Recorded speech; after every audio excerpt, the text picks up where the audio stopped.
solo talk, let's talk these ideas. Red solo talk, let's talk these ideas. Red solo talk. Welcome to the Red Solo Talk podcast. The opinions shared here, purely those of hosts and guests, are intended for entertainment only and shouldn't be considered professional advice. The content is based on our hangouts and doesn't necessarily represent any other individuals' or organizations' views. By listening, you agree that the Red Solo Talk podcast and its affiliates bear no liability for any impact from your use or interpretation of the information presented. Listener discretion is advised. Host says. But Maddy, please. This is a professional atmosphere. What's going on? All right, let's keep the conversation. Let's keep the conversation coming. Let's keep the drinks pouring. Let's keep the ideas ideaing.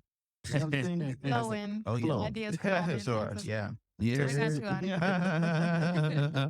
Yes, sir. Yes, sir. Yes, sir. We back at it again. One more time. Red Solo Talk. I am your hostess, Audio Jones, with the co-hostess that know the mostest, Manny El Fuerte. Damn, I didn't even get my audio. I did. Okay, all right, maybe you did. All right, and we didn't record Maddy's soundbite yet, but You gonna give us a Miami Bae? the beautiful and intelligent and the hardest working woman I know, Miss Miami Bae. Hey.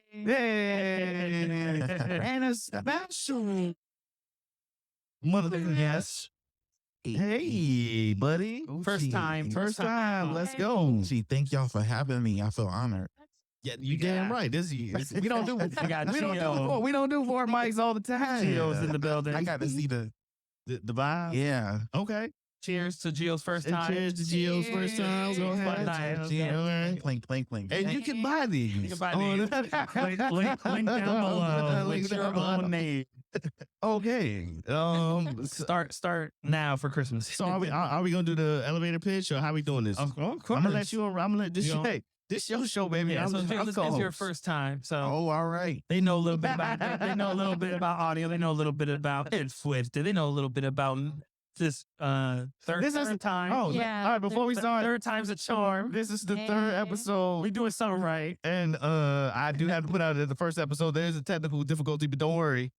It's there. If you're watching this, you're watching. They're gonna understand. Yes. Okay, shalom. So Gio, Yes. give us the elevator pitch of what are you about? Who you are? Who are you? I am Giovanni, also known as Gio, the one and only Gio. Are you Italian? I'm not. I get that all the time. I can't tell you how many times I get that. Was your name inspired by Italy or? You know what? I think that my mother was eating at an Italian restaurant, a pizzeria called Giovanni's. And I didn't have a name yet, apparently.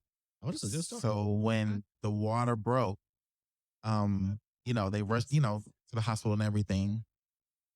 And she, when it was time to name me, she was like, "Oh, I have the name, Pizzeria Giovanni." But she changed the spelling up a little bit. So it's not spelled like the traditional Giovanni. Yeah. You ever change the story up? Like you were born in the kitchen and the owner of the restaurant was like, No, actually the first time I heard that, I was like, wait, what? I don't know. You just It could did an be. Italian voice. And racial. I thought Giovanni was Greek. See, you see where this nigga be? I'm telling you, you can just never not have nothing.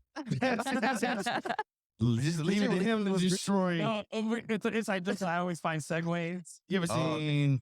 And I just came back from Greece, but it was a joke, I get ready to go with this. Nah, we don't have to talk about that. No, it's very important. No, it's You not. you had a life.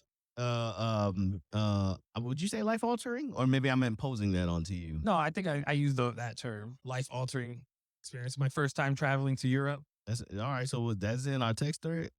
Maybe. Life, I don't know. Yeah, but fucking guessing. All right. so I went to Santorini, Greece. Yes, sir. If you've ever been, applaud. Hey, for all you financially challenged people, it's pricey.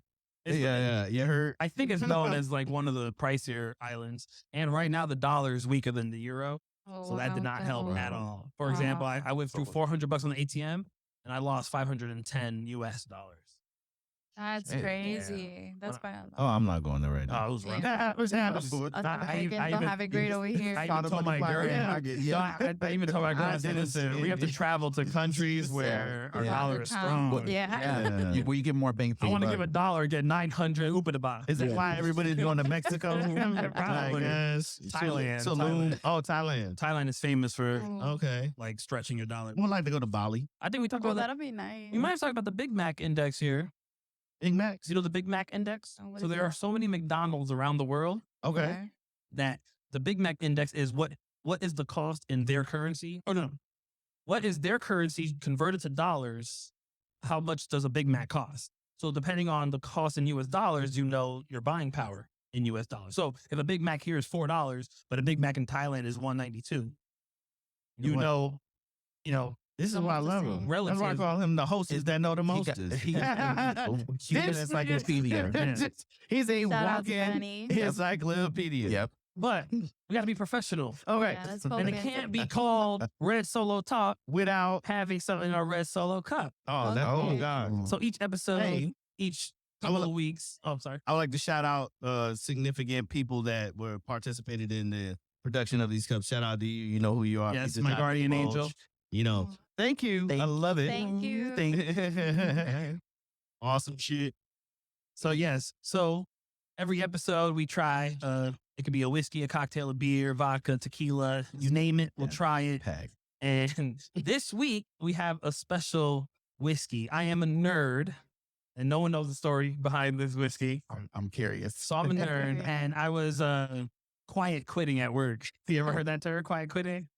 No. Anyways, we won't get into that. I'll go down a rabbit hole on the internet and I find a story about an expedition that took place in Antarctica over 100 years ago. And they took with them like 20 something cases of this whiskey. And 100+ years later, in 2007, they found a case with 11 intact bottles, perfectly preserved under the ice in Antarctica. This shit hit me out. So, against cool down. So they were able to, it was perfectly preserved. They were able to look at the chemical composition and get with the current company because the company survived over the years and changed names or whatever. Anyways. And then their master blender, together with studying the whiskey, they were able to make an exact replica of this whiskey okay, that's that's fine. 100 That's fine. plus years old. Wow. And it cost $700 a Oh, bottle. Oh, that's how much you spent? No. I was going to say, what? So this whiskey, he really loves so this whiskey was inspired by The $700 limit. Okay, there we go. I say, you know what? Oh, I want to say the same thing. in their words, this is Shackleton blended malt Scotch whiskey. It's based on an antique blend of McKinley's rare old Highland malt whiskey, which is a $700 bottle. Right. Got it. Yeah, this one's 35. Yeah, just So you for the don't love record. it. So you don't love it. No. Not that much. Y'all motherfuckers need to like. Sound audio. Y'all My motherfuckers bad. need to like, comment, and subscribe. That's right. So So we can, us to the point where we are buying $700 bottles. that's all No gone. problem. So it ain't happening now. Because I know this Purchase is the good, merch. but I know the other one is good. Especially not after Greece. Heard. All right, so in their own words, in the early years of the 20th century, Sir Ernest Shackleton led one of the most famous expeditions to the Antarctic, overcoming tremendous obstacles to ensure that all of his men returned home safely. That expedition is one of the greatest stories of exploration and leadership in history and has inspired adventures across the world ever since. Shackleton ordered 25, that was close, 25 cases of McKinley's rare old Highland malt whiskey to take on his expedition of 1907. 100 years later, in 2007, 11 intact bottles containing this perfectly preserved whiskey were recovered from under the ice beneath Shackleton's base camp. Riveting. This has inspired our master blender, shout out to Richard Patterson, to create this Shackleton whiskey as a personal and deeply felt project. He has combined the best Highland malt whiskeys, allowing them to marry over a long period to create an enigmatic blended malt with a dash of body and a whisper of smoke. It has complex notes of vanilla, honey, and orchid fruits with real warmth and depth at its heart, like Shackleton himself. Well, I felt All right. So that's hey, look, let me tell you something. I like Rob Patterson more than the next nigga. I appreciate that All shit, right. man. So we kind of cheated. We were pre-gaming with this. A little but bit. I saved the backstory and everything, but we saved our reactions as well. So I want to give you a cheers for going above and beyond. Like always, the hostess that know the Cheers. most. stuck in traffic going to You Kendall. know, Shout out to man. Miamians know how far I went. shout out to Manny El Fuerte. Manny the man. That shit sound cool, man. I ain't gonna lie, man. We did, yeah. I gotta redo Shout my out shit. to- I ain't gonna lie, I gotta redo my shit. And we got a place right there. Mine right has there. to be cooler than both. All right, that works. That works. Yeah. So initial reactions. well, this is your first time drinking Yes. whiskey. Well, I will say it's a very I don't really know. You gonna do it again? No. No, shit. No. Thank you for being honest. Has it got- I don't think I will. Has it gotten better over since Yeah, now? absolutely. Okay. The ice definitely like levels it out because I Yeah. think in the beginning it's so potent. Yeah, yeah, Because it's just, fresh on the ice. But And it's almost like a shock to the tongue that happens. That Yeah. your tongue has to kind of get used to it. yeah, for Right. sure. Maddie, how you, I know you're not a drinker, but Yeah. just partake in, what do you think? I have no business drinking this. Yeah. And Pretty strong to me, but it's okay. That's fair. That's fair. That's fair. I will say that I ain't mad at it. For the price especially, I'm curious what the $700 one is. And the story. Yeah, I don't know. You should never I like introduce that that. story. I'm I'm over biased. here like, it's good. That was slightly premeditated. So wait, you'll probably go get the 7. no, he will. He'll find a way. Oh, yeah. He'll find Yeah. a way. I ain't bringing it here though. Until y'all do your job. Y'all do your job. I'll bring it here. All right, so I am 1 million whiskey- subscribers. We're doing Louis the 13th. Hey. Calling that now. Boy, man, Yeah. all right, man. Like, don't play with Right, me. it's No okay. pressure. Sure. That's cheaper than buying it. That's the All right, so my take, I like it. And it's trying to think if it meets like I have like my favorite whiskeys, You introduced a whiskey to me that I like very much. Glenlivet or Glenlivet, however, tomato. I don't really know. There's like a other Glen some shit, too, but Glen Morangi, Glenfiddich. shit just goes, it gets out of hand. Yeah, But I enjoy this for $35. exactly. I'm not mad at I it. won't do the drive again, but Do we? And this is this a blend? yes, All right, it's a blend. Okay, $35. I do like bourbons, but for a blend, not mad at it, man. What was fucked up was I was trying to get the legit bottle. So when I saw that it was $35, I was shocked. I was like, wow, it's that inexpensive. Maybe people just don't know about it. The story died down in 2007 because the picture online was of the legit $700 one. Mm-hmm. And it was But you was legit like, hell store. no. No, so the store calls me. Like, hey, so the picture online and the picture of what we have. Oh, they is had not to the make sure same. they bait and switch. Like, do you Don't still bring your ass over here. Yeah. Do you still think want that's it? what you finna Yeah. get? Do you still want it? And then they sent me a picture of this one. And I looked at it and I was disappointed. I was like, you know what, fuck it, because the story behind it I is would still have cool. asked for a manager. I was like, nah, bitch, I want the Yeah. one that you got on the website.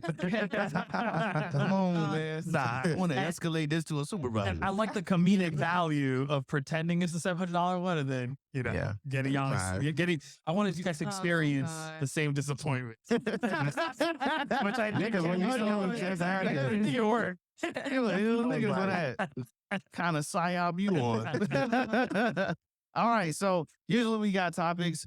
My phone's dead, so if I anybody mean- has the topips, we can defer. Yeah, so, we're not beholden to the we're not beholden. Today was an eventful day. I would say that. eventful for. Well, just historic. Oh, They have the courts to date the episode, the Supreme Court just recently struck down affirmative affirmative action and and ending racism in that regard. did they end racism or did they encourage racism? I propose the question. You know where I stand, nigga.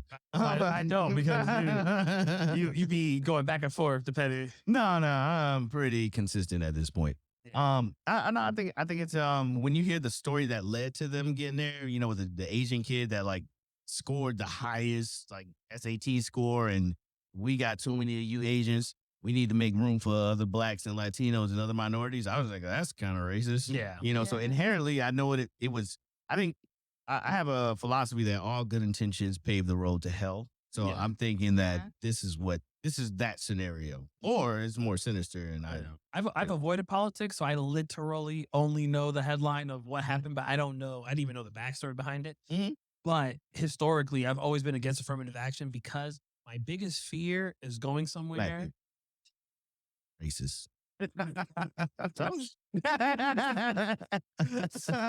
Racist. My biggest fear is working hard, achieving something, and then having people say, they only gave him that opportunity because Yeah. they had to check a box. Yeah. So 100%. I know, make it harder for me. Make it harder for me because when I make it, it's just that much more powerful. wanna slap It's it, that much yeah. more meaningful. So yeah, that's why I've always been against it. So when I saw that it was struck down, I didn't know the details behind it, but I was just for it. They just for that. literally I don't know did shit not. about. I forget which Ivy League or elite school was. They actually denied this Asian kid who like scored like superiorly high, and was just like basically we had our we met our quota of chinks. Wow. Wait, no, I mean Asians. How the tables have turned.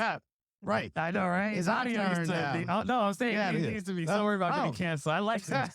Oh, I don't think you know. Mask off. Mask off. Call back. All the smoke. Yeah, so, Uh-oh. we'll do a quick round table. I know you guys. So we presented the information. I know you guys probably haven't heard. Just your take on it. Like, you think this is a good thing? What do y'all know about? Or let me ask you, what do you guys understand about affirmative action?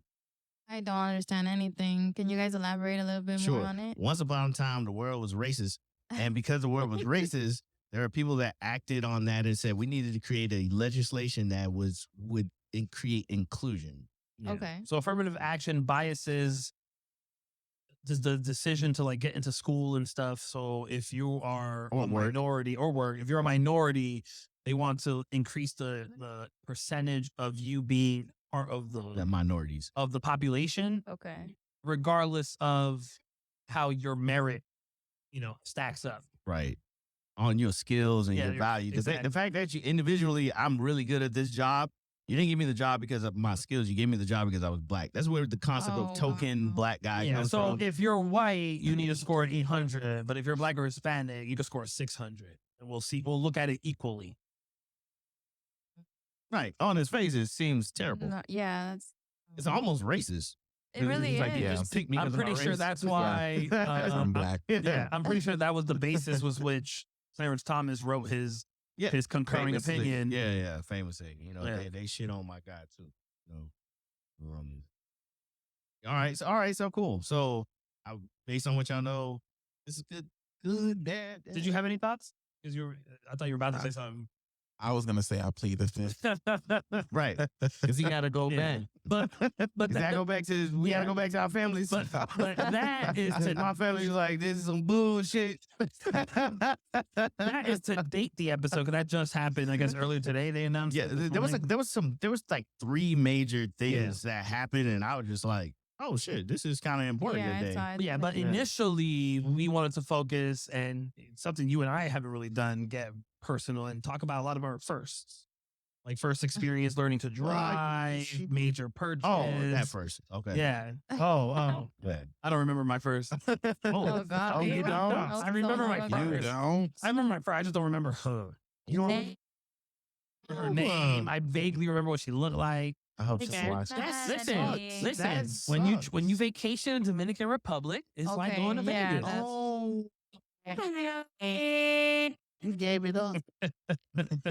You gave it up. She took it, bro. Oh, yeah, I bet she Raped did. No. Don't use that word. Oh, okay. Yeah. Oh, we can't say that word. You can say great, Yeah. Yeah, Great. thank like the you. fruit. Oh, no, we're post editing. Right here. Raped. Or if you say the word and like bleeps out with a grape for like I've been watching podcasts and they've been using that reference. First time lending and borrowing money. Oh, okay. And also code switching.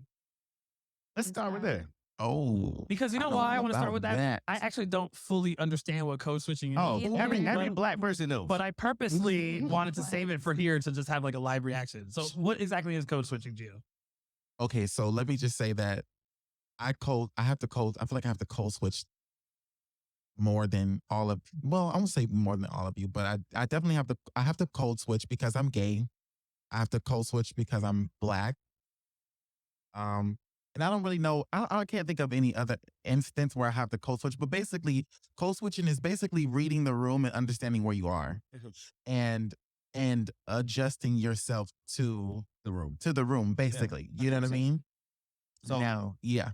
I expound because you're right. So there is what some people could call, code switching, can lean a little towards cloning, I guess. You don't say that. Oh, I'm sorry. I'm sorry. Cooning. Yeah. Oh. No, that's okay. We can't say that word. No, because it imposes that we're doing like, Oh, it's cooning like acting white? Yeah. How did that white? I don't know. No, I'm saying like colloquial. But yeah, that's kind of what it. Okay. Yeah, that's what some people would push it towards. But I feel like it's necessary, and I actually think it's a skill. I think so too. I don't give it a negative connotation. It's the ability that I can walk in a room and I can be less. I can be urban when I need to be urban, and I can be articulate when I need to be articulate. Mm-hmm. So people, that's to a degree. Like we do it when you get your first customer service job. Hello, how you doing? This is Ron, and how can I help you today? How you doing? That's code switching. It's just like, so that's in you. In particular situations, you choose to react to that situation according to that situation. So it's a skill set. When I'm at work and I speak with someone who starts talking about their politics and they're a Democrat, I'm a Democrat. And I know I agree with them and everything. And then is that code switching or is that just acting? No, I don't really see that as code switching. I think that it's more of just adjusting to the environment, not necessarily agreeing to that other person's perspective, or I don't know. I'm trying to say.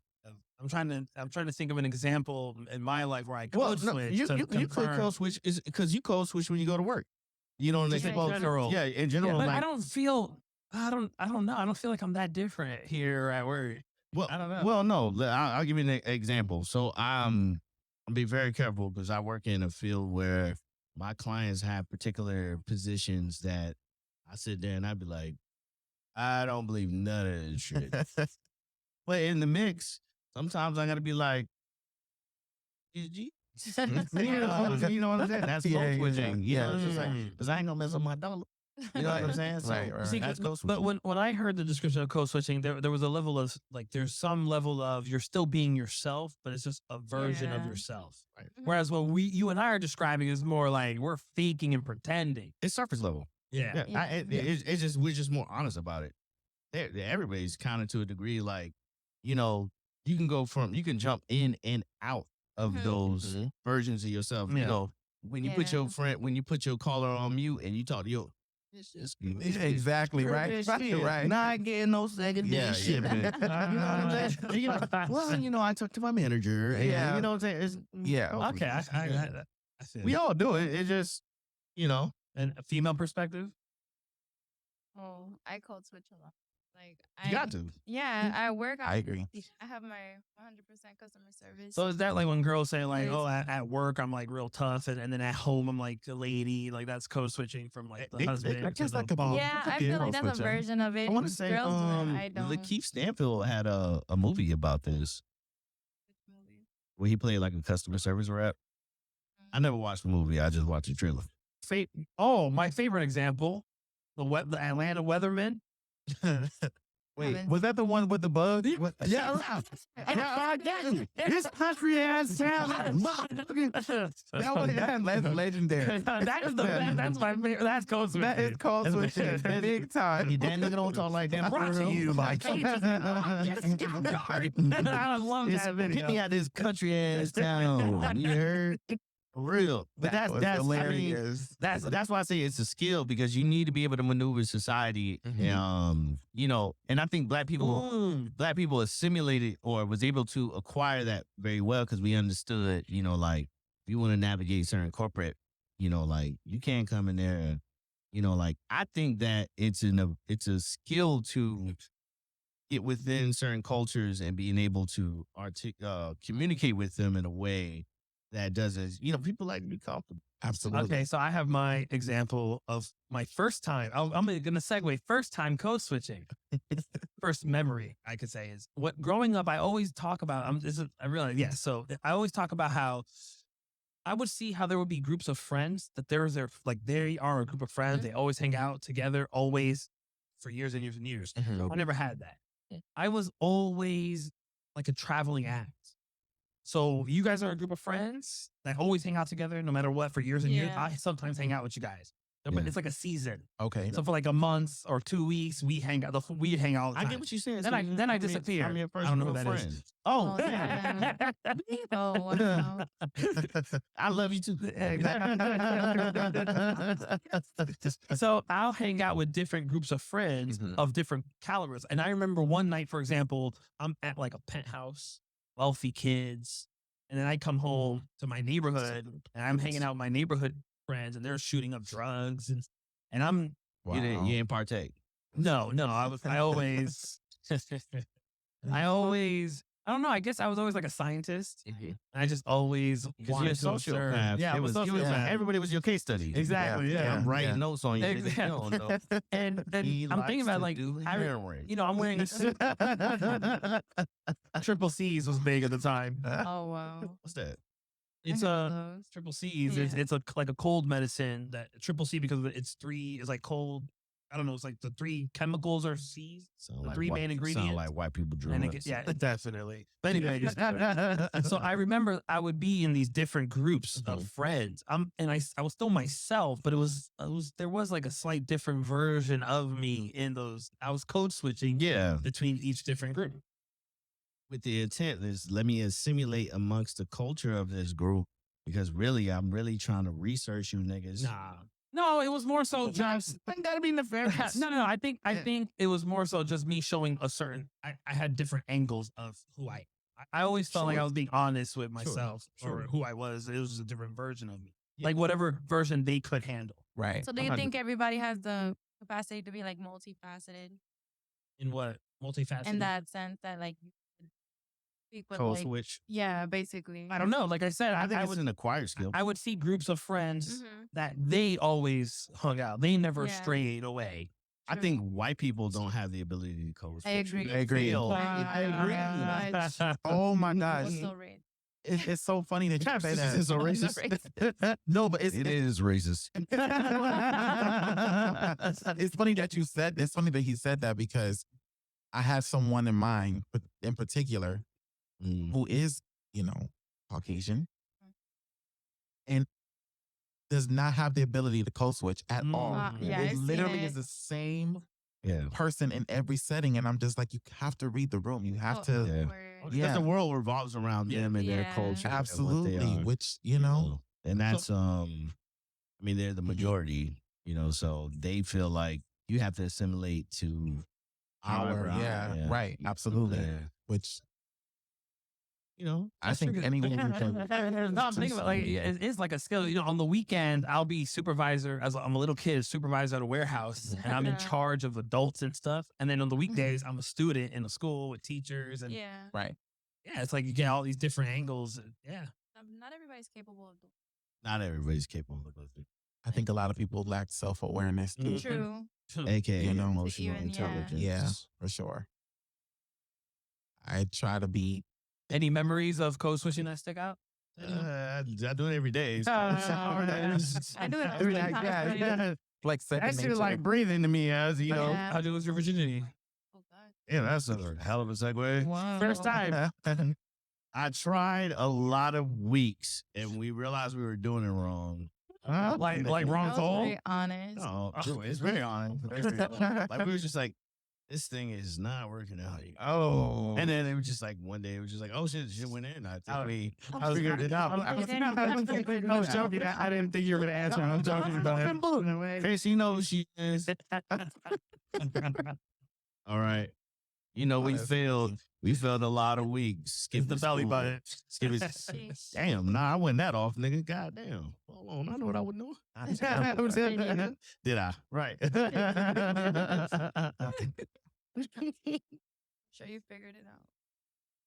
Well, yes, I remember my first Nah, at no. least, nigga. You remember your Well, first? Manny, yeah, since you're Yeah, asking. I don't think Manny. Oh yeah, he said he don't remember. No. I remember the story. I know what happened. It was just it was a stranger. It was a one night She stand. was the blur. I lost my virginity to a one night stand. Do you regret that? No. Yay. I don't really care or think about it. Yeah, I You definitely. regret your I did it out of boredom. I was God. bored. Okay. I didn't have a job. I wasn't what? at I don't school. want to judge people because, at the end of the day, it's all experiences. But something so, no, I would think. But in retrospect, we don't, in hindsight, you look back, you be like, man. Of course. I mean, I think we all naturally just have expectations of what we want our first time to be like, and anything, not even just intimacy, but just in life general. Right. And when it doesn't go that way, when you look back years later, you're just like, okay, well, shit, it didn't happen the way that it. That's why people's first love is like oh my God, my world is going to fall apart. Yeah. Yeah. You realize later, you be You're like, oh shit. shit wasn't that bad. Many times after you That know, was our been run. fine. Like, I wasn't even supposed to like your ass. The only thing that freaks me out is like having some like 30-year-old kid come and be like, Oh, Very possible. Let that- Not for me. I'm not. I'm for me it I is. was- For me, technically it is because I don't know. Like I could have gotten that girl pregnant. oh my. Well, for them to be 30, nigga, what you was one? I'm saying in the Oh, in the future, future. Oh, it's very this possible. 30-year-old kid. I've comes- had situations where I was like, nah, nigga ugly. He don't look like me. That nigga ain't mine. But you didn't do a test. I know you're not mine. He didn't have to. Mhm. For facts. No, no It didn't look like illegitimate that. I look age. at the rest of Audio. my kids and I was like, you don't look like us. That's not how genes work. Get up out of here. Yeah, huh?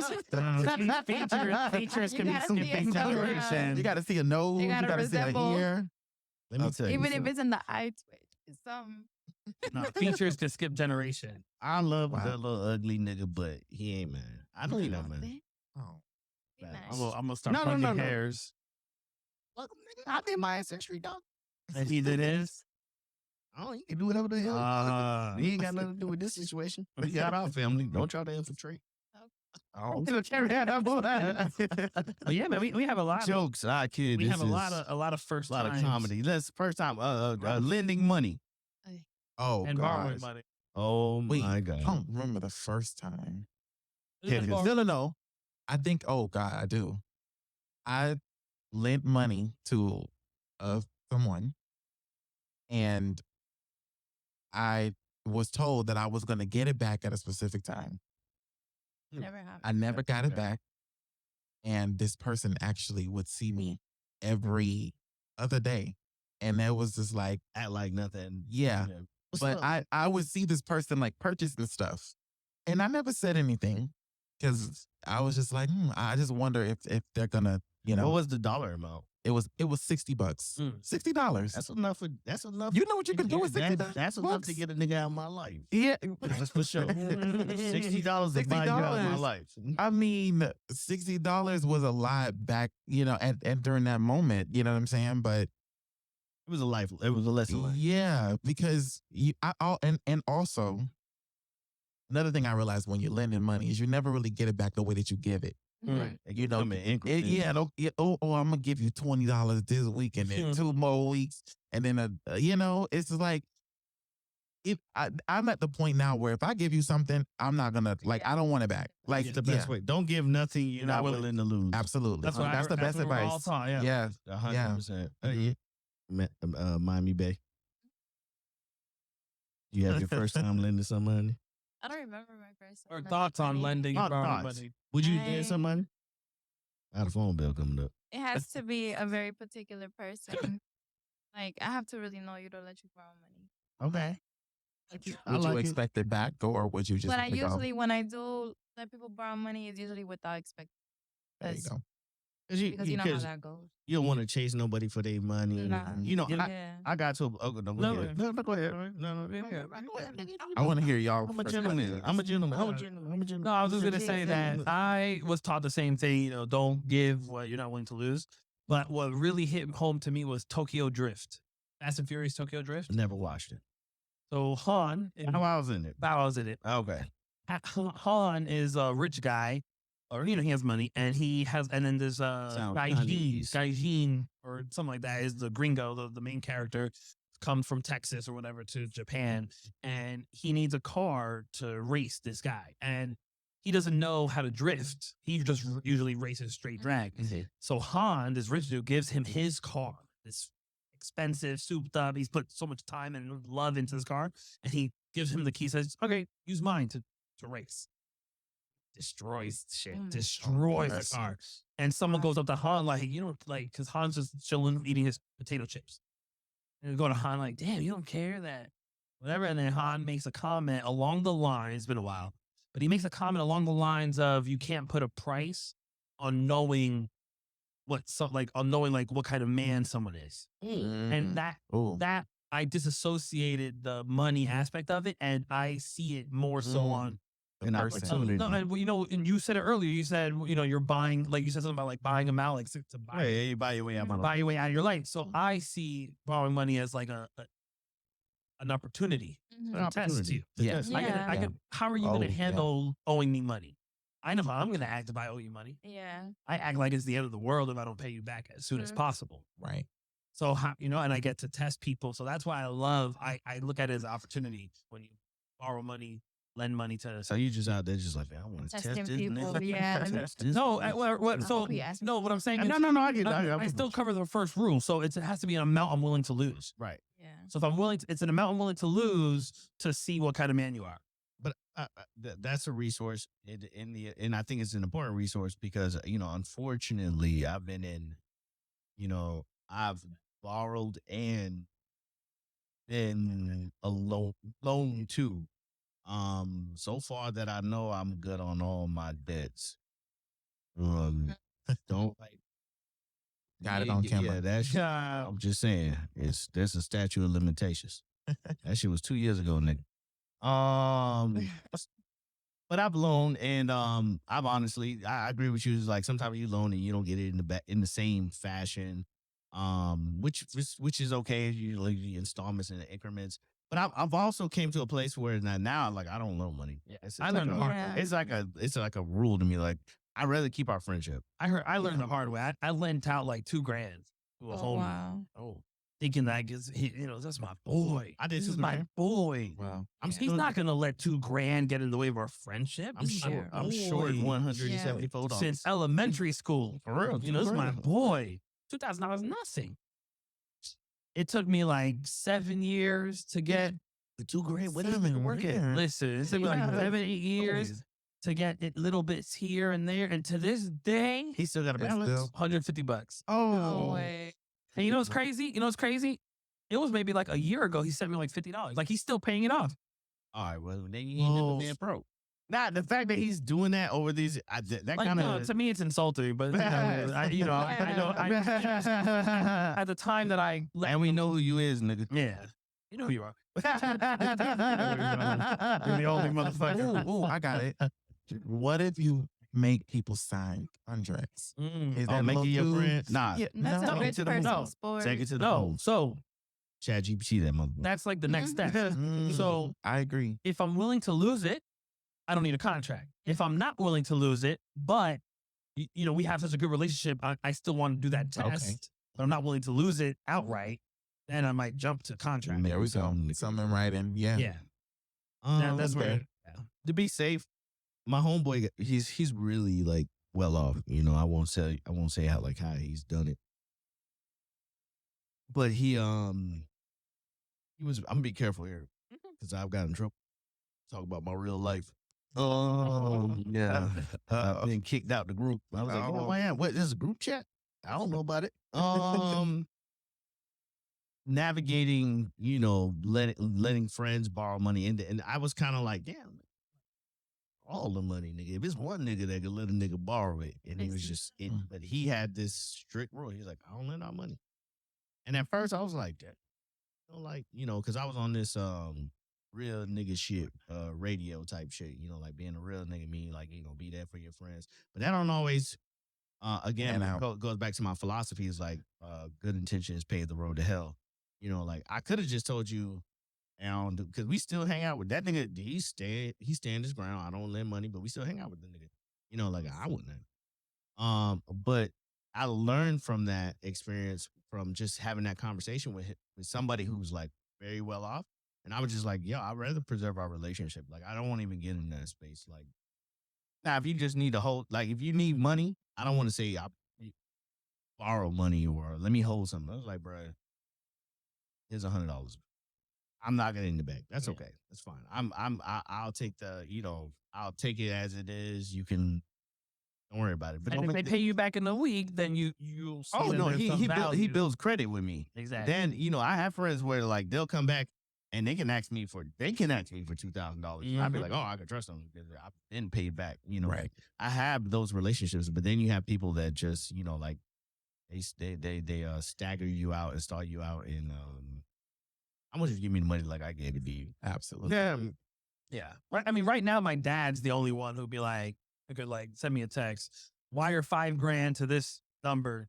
I just don't even ask. I don't ask questions. 100%. Same thing with my dad. My dad, like, hey, I need this. I'll just say no question. Mm-hmm. And then even to the point where I be like, Dad, man, you raised me. It's all right. You can keep that. Oh no, I do it because I know I'm getting it back. It wasn't no amounts like that. It's just a little. Hey, I'm trying. I need to bust a move. I was like, all right. Yeah. So all right. So first time lending money, we all agree. I like this one first because I have a good story for it. So first major purchase. Okay, who's going first? Ladies first, because ladies are the shoppers. She's very uncontemporary. She's a unicorn. Yeah. My first biggest purchase. Or major purchase, yeah. Probably a car.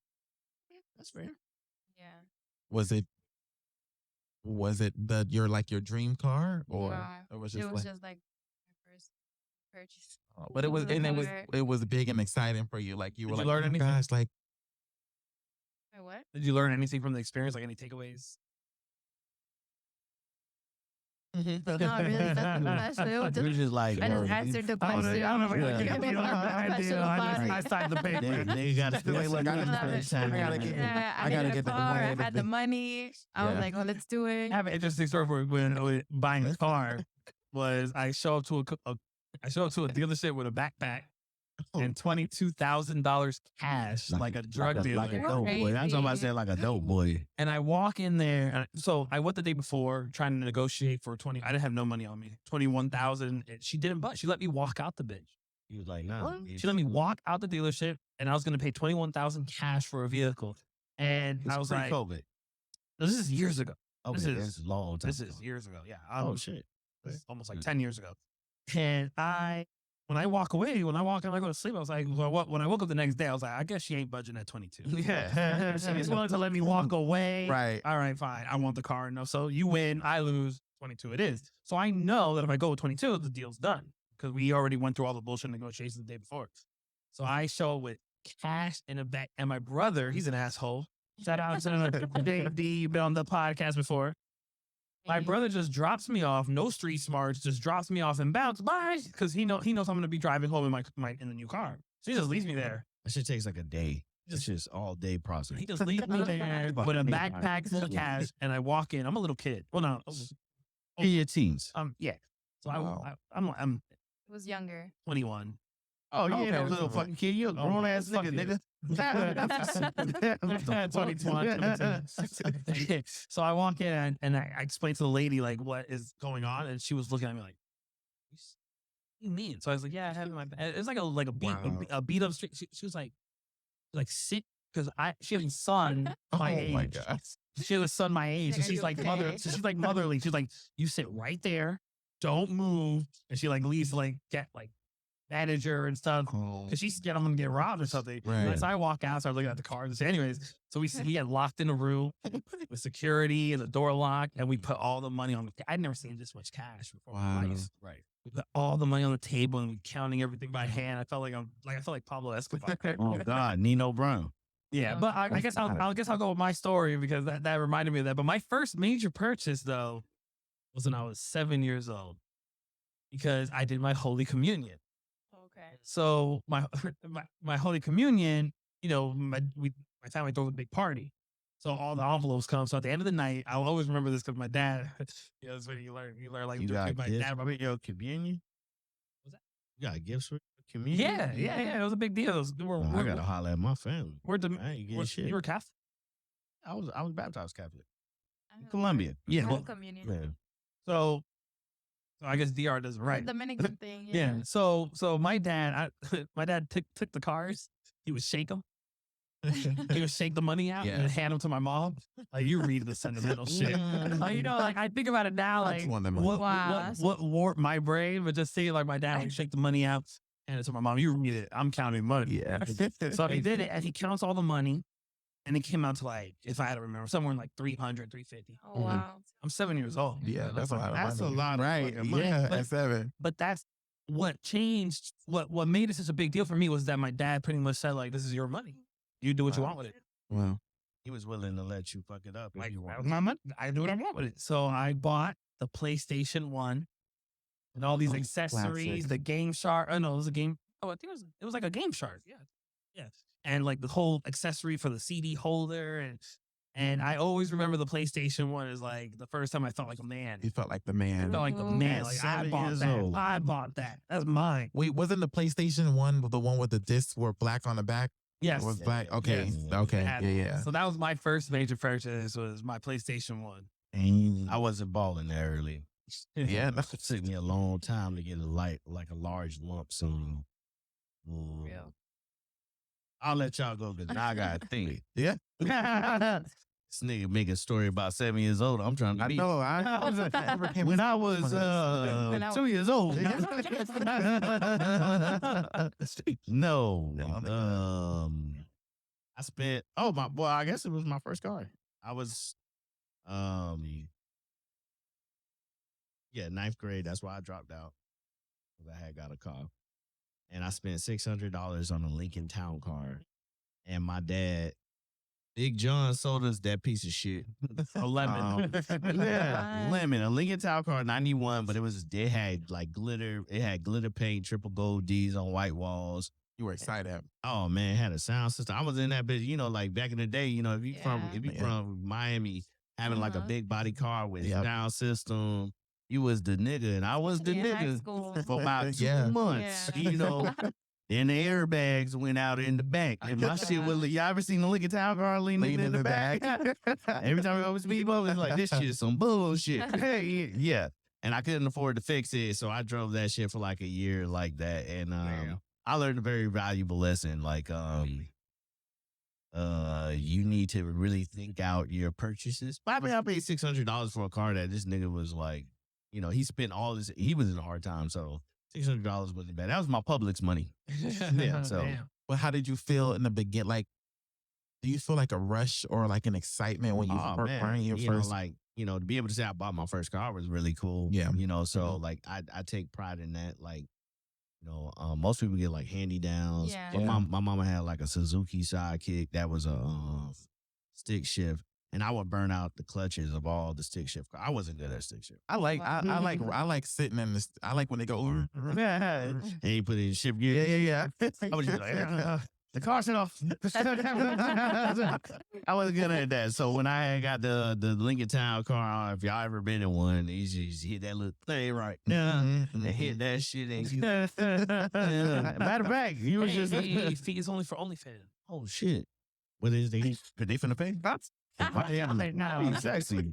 So we do, yeah, we got an OnlyFans. Uh-oh. Oh, y'all do have a OnlyFans? Yeah, so things that might not be paywall safe. I mean, they Oh. might not be YouTube safe, Okay. but they're paywall safe. Link down below. If y'all want to see these Keep your feet feet, down. Oh, you gotta Also. gotta drop some real cash. feel like let me Showing point the at you real Hey. quick. You heard? The only preview y'all get. You heard? But yeah, that was my first purchase. I paid for it, but it was a lesson learned. And then in retrospect, I was like, as much money as he's invested in it, he was just in a hard time and was selling the car, and I paid $600 for a fucking car that lasted me like 2-3 years until I did like an illegal U-turn. But but that adrenaline and that excitement when you get like buy something for the first time, like making your own This is first. my money. Yeah, it's like mine. Like it's Yeah. mine. Like I'm doing this. That feels good. Oh, 100%. Yeah. It's a necessary process. Mm-hmm. So what about you? What's your first purchase? Oh, I think man, he knows. He didn't buy me. Oh, God.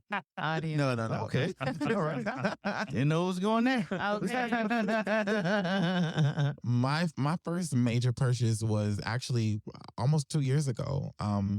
Was my Cartier bracelets. How old are you? I'm 30. I've just turned 31. Oh, shit. Yeah. 30. Yeah. New 30s. I'm Hey. a new 30. New I 30s. I feel like I'm 30 30s. Old 30s. yeah. Don't feel good. Don't like it. Don't like it. But I've growing up, I always loved jewelry. Okay. And growing up where I grew up in the inner city, wearing real jewelry was like everybody had. You remember those nameplates? Like Liberty City? Yeah. Well, anywhere, Overton. Carroll City, Oh, yeah, but everybody had like gold. Like, Yeah. you get your name. Yeah, you get your name. I had my plates. bracelet. Yeah, I always wanted that as a kid, and I never got it. And I Almost always my girlmaid would wear my yeah. Oh my Somebody that you God. like will wear you. You know what I'm saying? So seeing that as a my kid, girl, dog. yeah. But that's those stories like that, like growing up seeing those like nameplates and stuff. When I got older, I always told myself that when I'm able to afford some real gold jewelry, that I would purchase it. And then you went above and I beyond. went above and beyond. To this day, I'm like, damn. Are you like, comfortable with you putting the price tag on there? How much Yeah. you spent? I hate to say it because I Oh shit. And we have at Red Solo Talk, we have a security system, a buddy system. Yes. We accompany each other to the vehicles. And this is Hey. a stand your ground castle doctrine Hey. unlimited bang. bullet Uh-oh. state. Chitty So, chitty bang bang. Hey. You heard. Boo, boo, boo. Yeah. So what's the Total dollar price amount? tag. So in total, I spent at least 15. 15 Wow. grand. Yes, one bracelet was 75, and then 7,500, and then the other bracelet was 8. now, what was first, the custom made or the card? Wait, I'm sorry. I'm staying. I'm I acting know brand you. new. And you know. I'm brand new. So no, I'm sorry. Okay, so I apologize. My first big purchase before the Cartier bracelets were custom gold bracelets at like a mom and pop jewelry shop, and I felt so good, but I wasn't really satisfied because it really wasn't what I wanted. You know It what? wasn't what I True. wanted. You know, It wasn't that true. I have a funny story because my man knows jewelry, right? Okay. So I trust my man when it comes to jewelry. So I had a jewelry problem. I go to my jewelry guy. Uh-huh. He sends me to his personal jeweler that made his custom jewelry. And I never felt so broke in my God's life. God. To this Are you day, trying to like, get you a bust down? it was one of those life altering moments because it gave me such motivation because I walk in this bitch. Oh, I know Gio. Oh, Gio, we love Gio. Like, and I was so embarrassed. I think fucking told me that my shit was gonna be $10,000. Oh. Like, Well, I'm gonna come Yeah. back I'm tomorrow. talking about silver. I'm gonna come back. So in my tomorrow. mind, silver. Mm. And 10. I was like, oh, okay. I'll start stuttering. I was like, You start sweating behind. I'm calling you.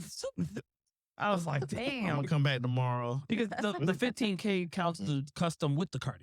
Yes. Yeah, that's what reminded me of the custom was, yeah. Oh no. The Cartier alone is 15. Oh, Wow. Yeah, because one bracelet is 75 and then the other bracelet is 8. Nah, I Yeah. had the wrong numbers in my I could head. tell Okay. you an expense that I would once I get Hey, there. but gold is not a bad thing to invest in, especially with the Yeah, way gold the is really economy's good. going. So shit. Mhm. I would invest or not invest because I would like that one big purchase. Most people are like, oh, I'm gonna get like full of that. I was like, them Cartier frames, them Detroit style Cartier frames.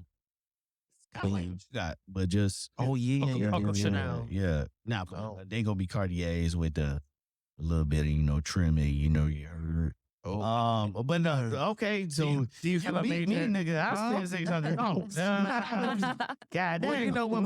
But you guys did the 600 before. Y'all got y'all purchases pretty early. Can I tell the story? Let's never go. mind. No. I want you to. Nothing's off limits, by the way. I want you to tell it. So we work together, Gio and I, and I giving it up. Yeah, I call you by your name. You giving them context. It's all good. because I never say I don't give it enough detail. I've talked about my job, and as I've said before, we deal with the 1%ers. Yeah.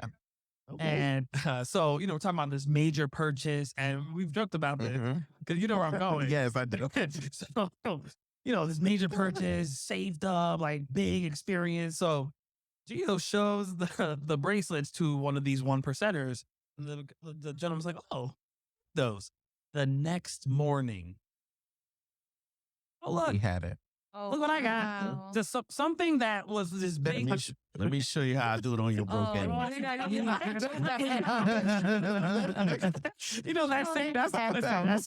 That's cute. So I'm going to Greece, right? I'm going to Greece. He just comes back from Greece, and he did this photo shoot in famous in Santorini. This a flying dress photo shoot. So he's like, you got to do it with your girl. We double dated before, so he knows her. So My nigga Cole's wishing to get in. I like you. I love it. So yeah. So he shows me the pictures of the flying dress and he tells me where to go, what website. He's like, make sure you get an assistant because they really make it look beautiful. Long story short, when I go on that shit to find out, like, it was in the 4 figures, this like package shit. I showed my girl, I said, look what he wants us to do. Girl laugh. She was like, I ain't do that shit. You ain't doing that shit. That's a rich. That's outside our bracket, dude. But it's, Damn. it's one of those interesting, like, it's an interesting life lesson of like there's levels to this shit, right? It's like, for me, I love it because it's all motivating. Yeah, No, very much. Yeah. I'm tired of living this poor ass life, man. I'm ready to turn So up. anyone have any Okay. major purchases they have in mind? Any major purchases that they're working toward? Oh, I want to buy my dream home. Okay. In Miami or outside Miami? I don't know. I've been thinking about that a lot because I do want to buy like my dream home in Miami. I love Miami, but at the same time, the cost is fucking. it's Oh, God. ridiculous here in Florida. So I've been I be looking all- into other yeah. states. I've been on part. I can tell you this: like, you can go to places like Groveland and buy you like for an acre like $90,000. Yeah, you It's can other do parts that of- too. but you're just not gonna be around. No, for that I Yeah. know. I could buy it Yeah. somewhere else. Texas is really cool. I was there last year, so But they have Texas? beautiful houses over there. I can imagine. Yeah. I've thought about Texas. I know you talked about Texas. Mhm. Definitely. I think Texas and Florida probably have like similar They have type similarities, cultures. but it's not the same. Not the same. Wait, Austin or Never. Houston? Katy, Texas. I should have put your ass in. Katy, Oh, yeah, Texas. yeah. Oh, Maddy Audio. Wait, no, I just made Katy. Drake said Katy, Texas. Dallas. That's in South Texas. Maddy Audio, Dallas, Texas, April 8th. What? Total eclipse. So you want to take a trip? Yeah, we can even do a podcast over there Oh, in like an let's do it. Airbnb. I'm down. Okay, they showing it on YouTube too. Have you ever seen a total I've eclipse? seen it. That's when that gets dark completely And- for. But have you ever been in the path of totality? Where you could take your glass, where you could look at the sun without any Oh. protection? Oh, okay. When that No. shit is. April 8th, 2024, in Dallas, Let's do it. Texas. Let's Dallas, Let's do Texas. it. So I- all right, that's on the calendar. I experienced it. I experienced it in Tennessee. Say less. Say less. I experienced it in Tennessee, and it was so amazing that I'm gonna make a trip. So now it shows up in Texas. It's like a traveling show or something. It's throughout. It's depends over the where. years, over the planet. Sometimes in the middle of the ocean. Yeah. But the next one that's gonna hit the continental U.S. is 2024. That was my April 8th. So question. this is the latest one since the one I went to in like 2013, 2014. Okay. Yeah. I gotta give you a shout out on this playlist, man. You playing some good 2015. shit. I know. Yeah, Yeah, y'all can't hear because it's copyright, but we listening to at the suggestion of Gio, we're listening to R&B radio lo-fi. Oh, R&B radio. And it's not really lo-fi, but it's some R&B funk. Yeah, they had some Yeah. good music playing this whole time. I'm over here. I'm like, man, where the cookout? I know with a grill, barbecue, with a barbecue, with a baby. So anyone else? Baked Any macaroni major cheese, purchases my on boy. the horizon? Oh no, I feel like I have what I want. Behaves. Ooh, I I never got heard that one. answer. I got what I want. I should say I'm sorry. I should say I'm content with what I have right now. Okay, that's fair. That's Yeah. that's Maybe the I may want something emotional soon. intelligent. Yeah. You know, you like because don't go spending money frivolously. Yeah. Mhm. You know, especially in this such a volatile time. Yeah. So I don't know. In July, I know we can stay away from politics, but we're gonna push to the digital. I know you've been staying out of it.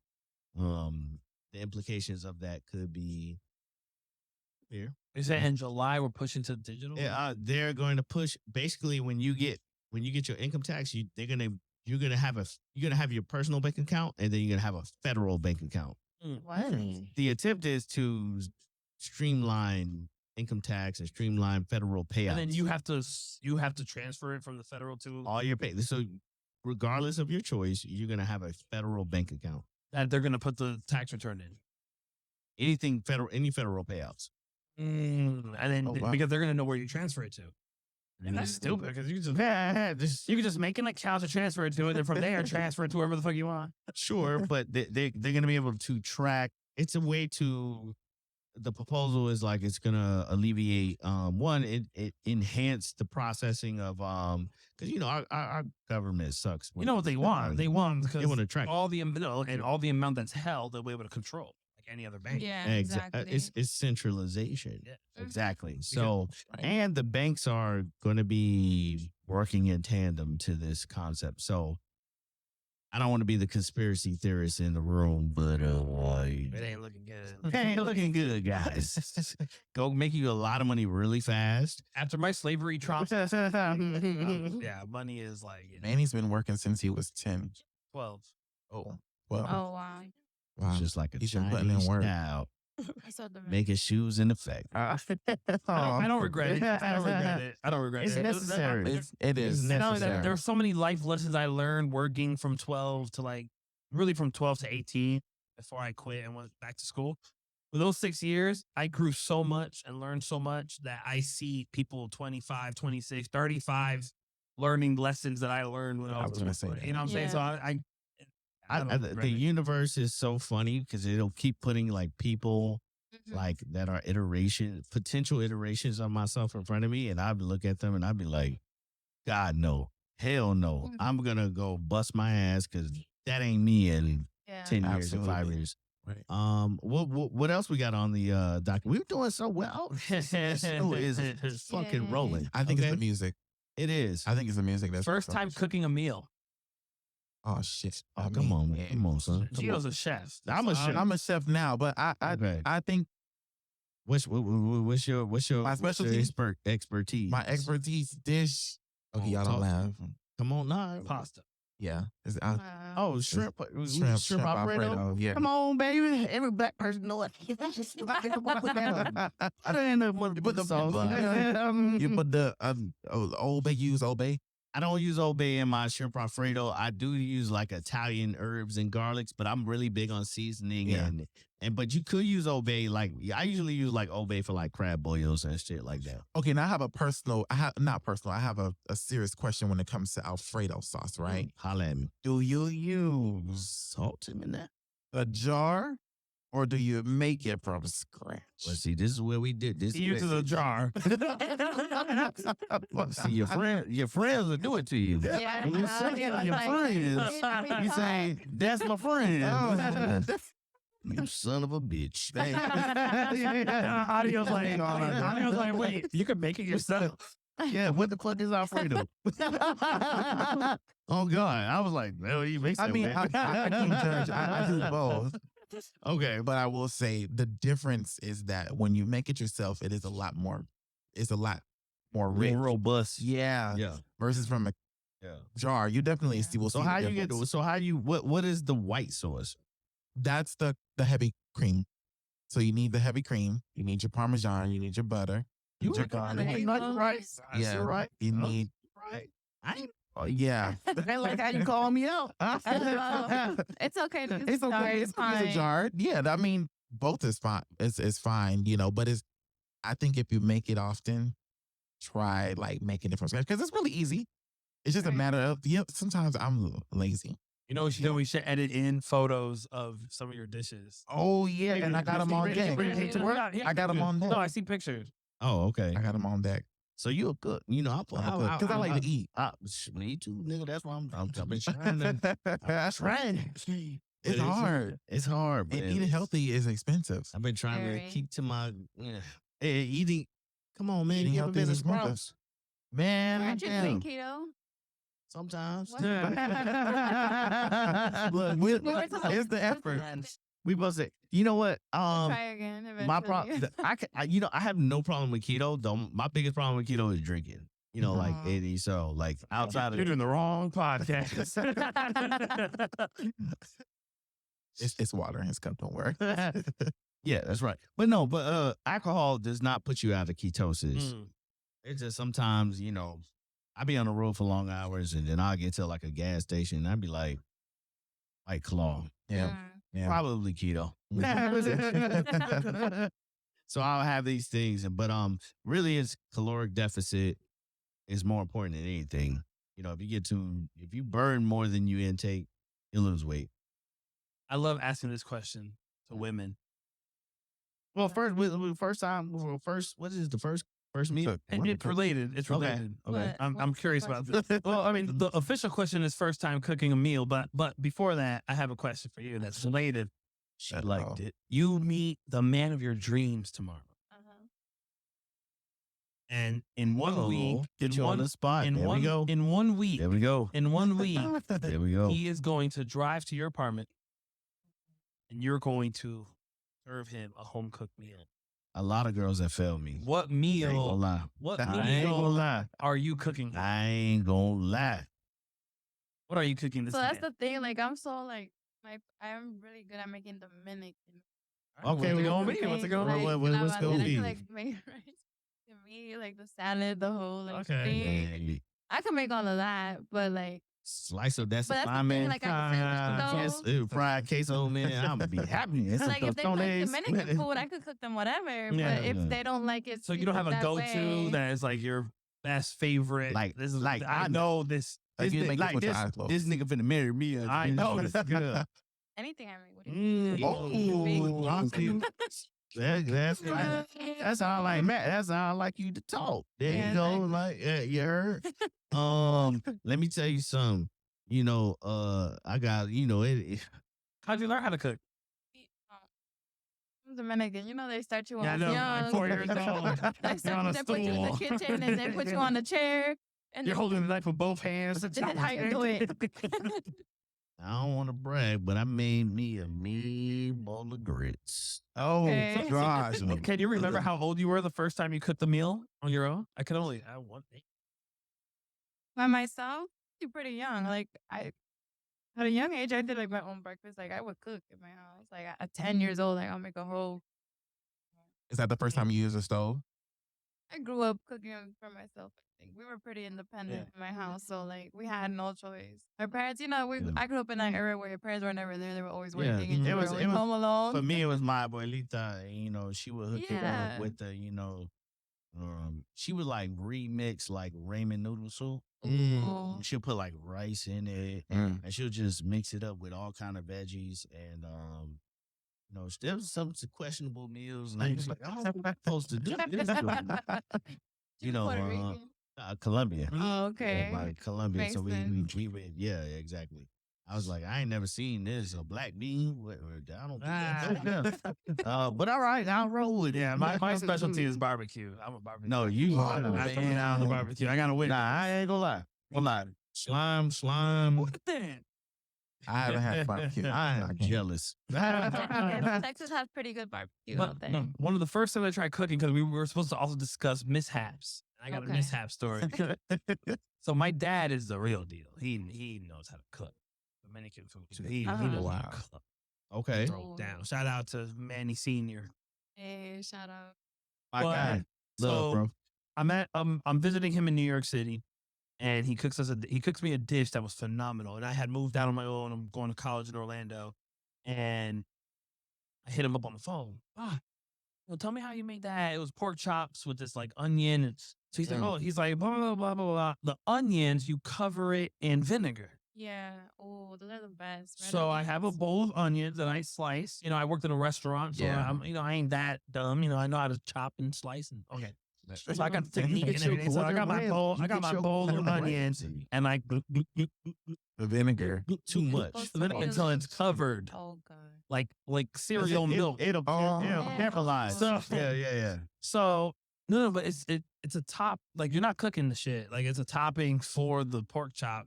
Oh, ew. You're not cooking. So Yeah, I pour this shit on the pork chop, and I'm eating. And then my dad's like, "Oh, how'd it come out?" I was like, Shit. it wasn't like he made it, man. Like, it was fucking like, it was so damn. So he's like, "What do you?" And long story short, he just meant like cover it, like Yeah, you're like supposed to put splash the vinegar until it splashes all over the onion. but he didn't Yeah, mean because you did too much.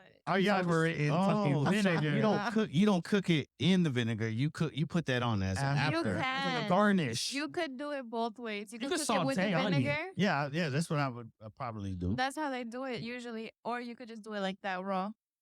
But is mojo like that? Is mojo kind of vinegary? Yeah, it's a type of vinegar. Or I might have thrown the whole thing in the. This is a while ago. Yeah, I might have thrown the whole thing in the pork chop. The whole thing, like at the end. That's what you look like. But it still was still strong. I don't like the season after I cook. It was still way too much vinegar. I Regardless. Yeah. season as I cook it. Because it's going to be too Yeah. much. So- you know what I'm saying? I always remember that mishap, because we still laugh about it to this day, because I took him so literal on the phone, like covering. There's a language barrier, and he's talking to me in 100%. English, but Yeah. maybe if he said it in Spanish, he would have used 100%. vocabulary that I would have understood. Yeah. Between my mom and my dad, they were both like they cooks. My mom is ill with the pastas. Lasagna is her specialty. Imperial rice. I don't know if y'all know about imperial rice. It's like rice, yellow rice and chicken with like a coat of cheese Oh, and yeah, I've had that, mayonnaise. yeah. It's just fucking amazing. That's a Colombian dish, right? I think it's Cuban. Cuban? Yeah, Cuban. Imperial rice is Cuban. Sometimes they put like cherries in, but I don't fuck with that shit. Making me hungry. And I know then- poor Maddy didn't eat. I know. Oh, what would you put an order in? What you want? He hungry. You gotta let me know. I'll put the order in. I want what everybody. It's all I know is that in this area is probably good ass food. Oh yeah. Well, it depends on the time. We got everything around here is Latin, so it's Perfect. definitely Latin. We could put some plays in for some what. Good place. Yeah, I this ain't gonna lie. music's amazing, man. Yeah. Sorry, guys. Shout out to Manny. Shout out to to Manny Maddy El the Fuerte. DJ. Manny, Hey. hey. Yeah, I'll put an order in. In the meantime, I'll give another mishap barbecue version, more. because you Please. learn. Tell us you don't more. you don't Yeah. become a pit master in without- freaking without mind. the fuck up. So, do you know what a wood pellet grill is? I learned because of you. Okay, so I get a fancy wood pellet grill, but I'm also we got it for. I'm also a little a wood pellet grill. I have a very fancy, it's a Traeger grill. It's a very fancy grill that has computers and has these little wood pellets that controls the flavor and smoke. And y'all should sponsor us. You ain't Traeger. shit. You ain't lying. So I am a little cheap too, and I buy the smaller the smaller cooking area grill. And one of the first things I need to do on this grill is throw a huge birthday party at my house for my sister's 30th. Oh, shit. Okay. I bought the smaller cooking area. Also, I'm experimenting trying to master making cheeseburgers. I finally got it down now in 2023. At the time, I was still learning. And, I'm messing with so anyways, I have these burgers that are very fatty. Yeah. Okay. I overcrowd the grill. brand new grill. This grill's yeah. very I- expensive. If you know anything about Traegers, this is like a $1,500 grill. Yeah. I vividly remember this. You were I there. remember I was his sous chef. Yeah, he was my sous chef. Audio was my sous chef. We had custom aprons. So I had an apron that said El Fuerte, and he had an apron on that said Audio. Okay. We've been in this paint for a long time. Good nigga. times. Yeah. See, we record our hangouts. We would be having these conversations without y'all. So we could do some Let's finish the story. Okay. I put the hamburgers on. The whole thing catches on fire. Shut the fuck I remember that. The whole party. It's a full blown party. Ton of people. This thing explodes in flames. It's not good. And yeah, so I Not good. Don't be cheap. Buy the space so you can cook according to the number of people you got. On the gang. But yes, Noted. I'm sorry, you were saying. Yes, audio. Yes. Oh. So I have some fast food options. Mm-hmm. I don't know everybody's dietary regimen. I can put in order something collectively where it's some bullshit. I think if you're buying, are you buying? Yeah, I'm buying it. I think you should just choose that. Yeah. Surprise us. I think you should I'm not gonna eat. That way I'm on a. We're gonna spend like 20 minutes like okay. ordering. I'll make it simple. If you get fast food, I just want French fries. All right, so Someone we go fries. with fries. Ain't craving anything? Mm-mm. All right, so I the just like surprise French was- fries. unless you have a specific place. I don't Ah. care. I'm just drinking anything. Okay. All right. Say no more. I need to get home. Like a chicken burger. Well, there was chicken or the burger. She's just like, I just want Useful food. information. Why can't y'all just pick it? But Gio, You like Asking Burger King? too much. I've seen the masterpieces Oh, Mhm. man. and when you throw down in the kitchen. Mm-hmm. So do you? There was a day where you didn't know shit. Yeah. So do you have any like learn It's the not- hard way? Oh God. Oh man. Wendy's wrappers are made of aluminum foil at times, so don't put it in the microwave. Noted. Learn the hard way. Always. Certain Well, 4th of July plates. 4th of July plates when you do a bomb ass barbecue and your 4th of July plate Sweet got and sparkles sour. and shit on the plate.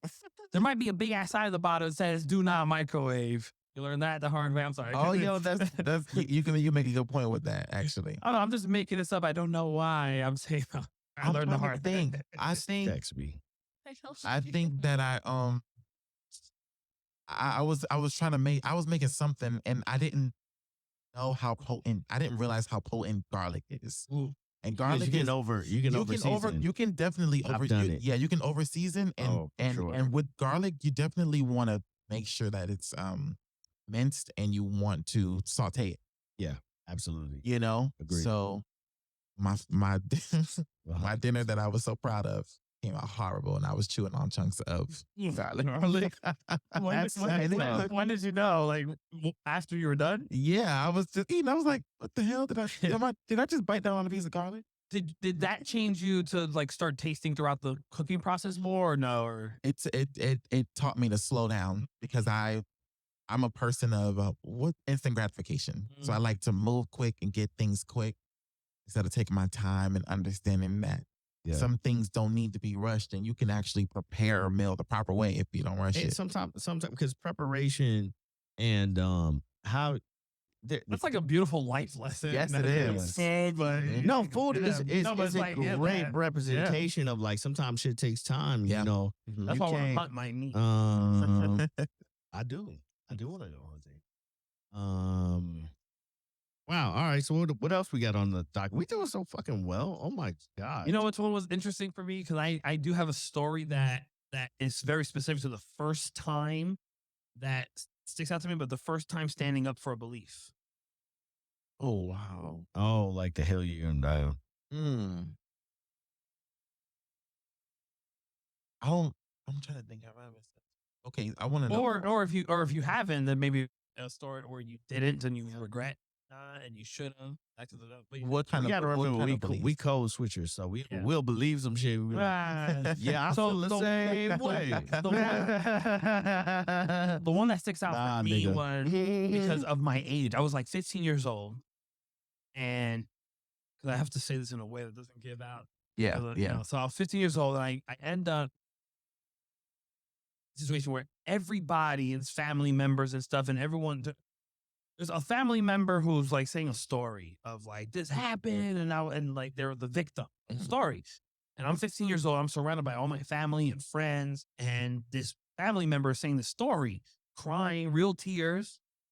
And I listen to the story, and I'm like, no, Make that face too. yeah. I'm like,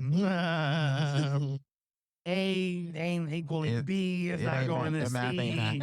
And I'm like, I'm listening to the story, and I stand up and I say, listen, this person's lying. Whoa. They're and then the person starts crying more. Yeah, because you're actually like you're marginalizing their trouble. Everyone turns against me. Family turns against me. Friends turn against me. My mom is the one that kind of like protects me and like this is.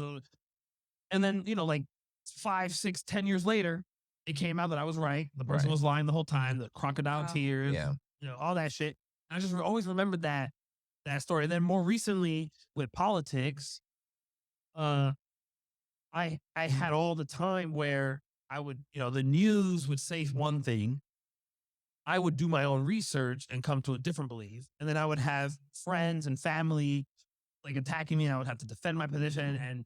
And I would always would stand up for anything I know if I don't know I'm right, I'll say I don't know, that won't talk. But there's something in me that if I know I'm right, I put in the work. I put in the work to have the confidence that I know I'm right. I don't care if you're my mom, my dad, my uncle, my brother. I don't care if God himself comes down. If I did the research and I know I'm right, I'm going to fight to the end. So you don't have a problem being the outcast if you have to be. No, they have these thought experiments where there's like a classroom and you don't know that you're the experiment and everybody else in the room. Oh, we just talked the Ash test. I'm not sure if it's this one, but it's like, so then they'll give a question that there's a very obvious right answer and everybody in the classroom gives the wrong answer. It's literally we just talked about this, nigga. It's called. Remember when I said I wanted to recreate it? Oh, yeah. Yeah, it's the Ash. Yeah. So you don't know that you're that everyone else is an actor and they're all give the wrong answer. And they want to see what percentage of people give the right answer despite peer pressure. Despite peer pressure. It's called the Ash conformity experiment. Yes. Yeah, exactly. I've always prided myself on not, where we call me a sociopath. Like, I don't give a fuck. If there's 100 people saying something and I feel like it's the other thing, I'm going to say it. Even though I'm the only one. When people say sociopath, I think of that as, it's kind of like how Kanye was just like, I'm bipolar. That's my superpower. Yeah. I look at the ability to be a sociopath is like my superpower. It's just like I'm able to move the same certain realm to maneuver around the complexity of society. Again, I just look at it very, very differently. It's as long as you're cognitively understanding, like that's what you're doing. Yeah. When you're like, this is your being, then that's when it's problematic. So when you wrote this topic, first time standing up for a belief, I found that interesting because you also talked about being more passive aggressive. 100%. So what is your answer to that question? Like a time where you stood up for a belief? Oh, it was the concept of no. Yeah. I was a pleaser. I was like a people pleaser. Like that's why, at the current iteration of myself now, people probably be like, man, that nigga's an ass. Yeah. I have more enemies now than I ever had in my life. And I'd be like, hey, it's because I'm being honest. Yeah, because I didn't want to do that. I didn't want to, no, I don't want to give you the damn money. Yeah. No, I don't want to show up to your party. I keep it now. I don't have to lie. Lying is such a hard thing to keep up with. I would rather just be like, I ain't coming, nigga. You know who I am. Yeah. You either fuck with me, you fuck with me because you fuck with me. You know what I'm saying? You found the value in who I am as an individual. Like I don't have necessarily. It takes so much kinetic energy to be a liar. Like I don't really know how to operate that way. So, when it came to now that's with the caveat of being able to code switch, right? Right. Because you still gotta. It's a balance. I can't go into work and be like, man. You don't even believe in Jesus. Right. You know what I'm saying? I hate it as a Kodak line. There's a balance to it, but it's the ability to navigate. Like for what I believe about myself, having the self-assessment is that I'm able to operate very high function at a high function of emotional intelligence. Whereas other people are like navigating these concepts is because of the I've amassed so much information about the social, landscape that I'm able to implement certain techniques and tactics because I understand what's going on. Was there Nerdy talk. Yeah. was there an instant a situation in specific where you said, you know what, from this day on, I'm just gonna start saying no? For sure. So my grandmother, God rest her soul, she's been my guiding light. I count her to be, I'm what they call a determinist,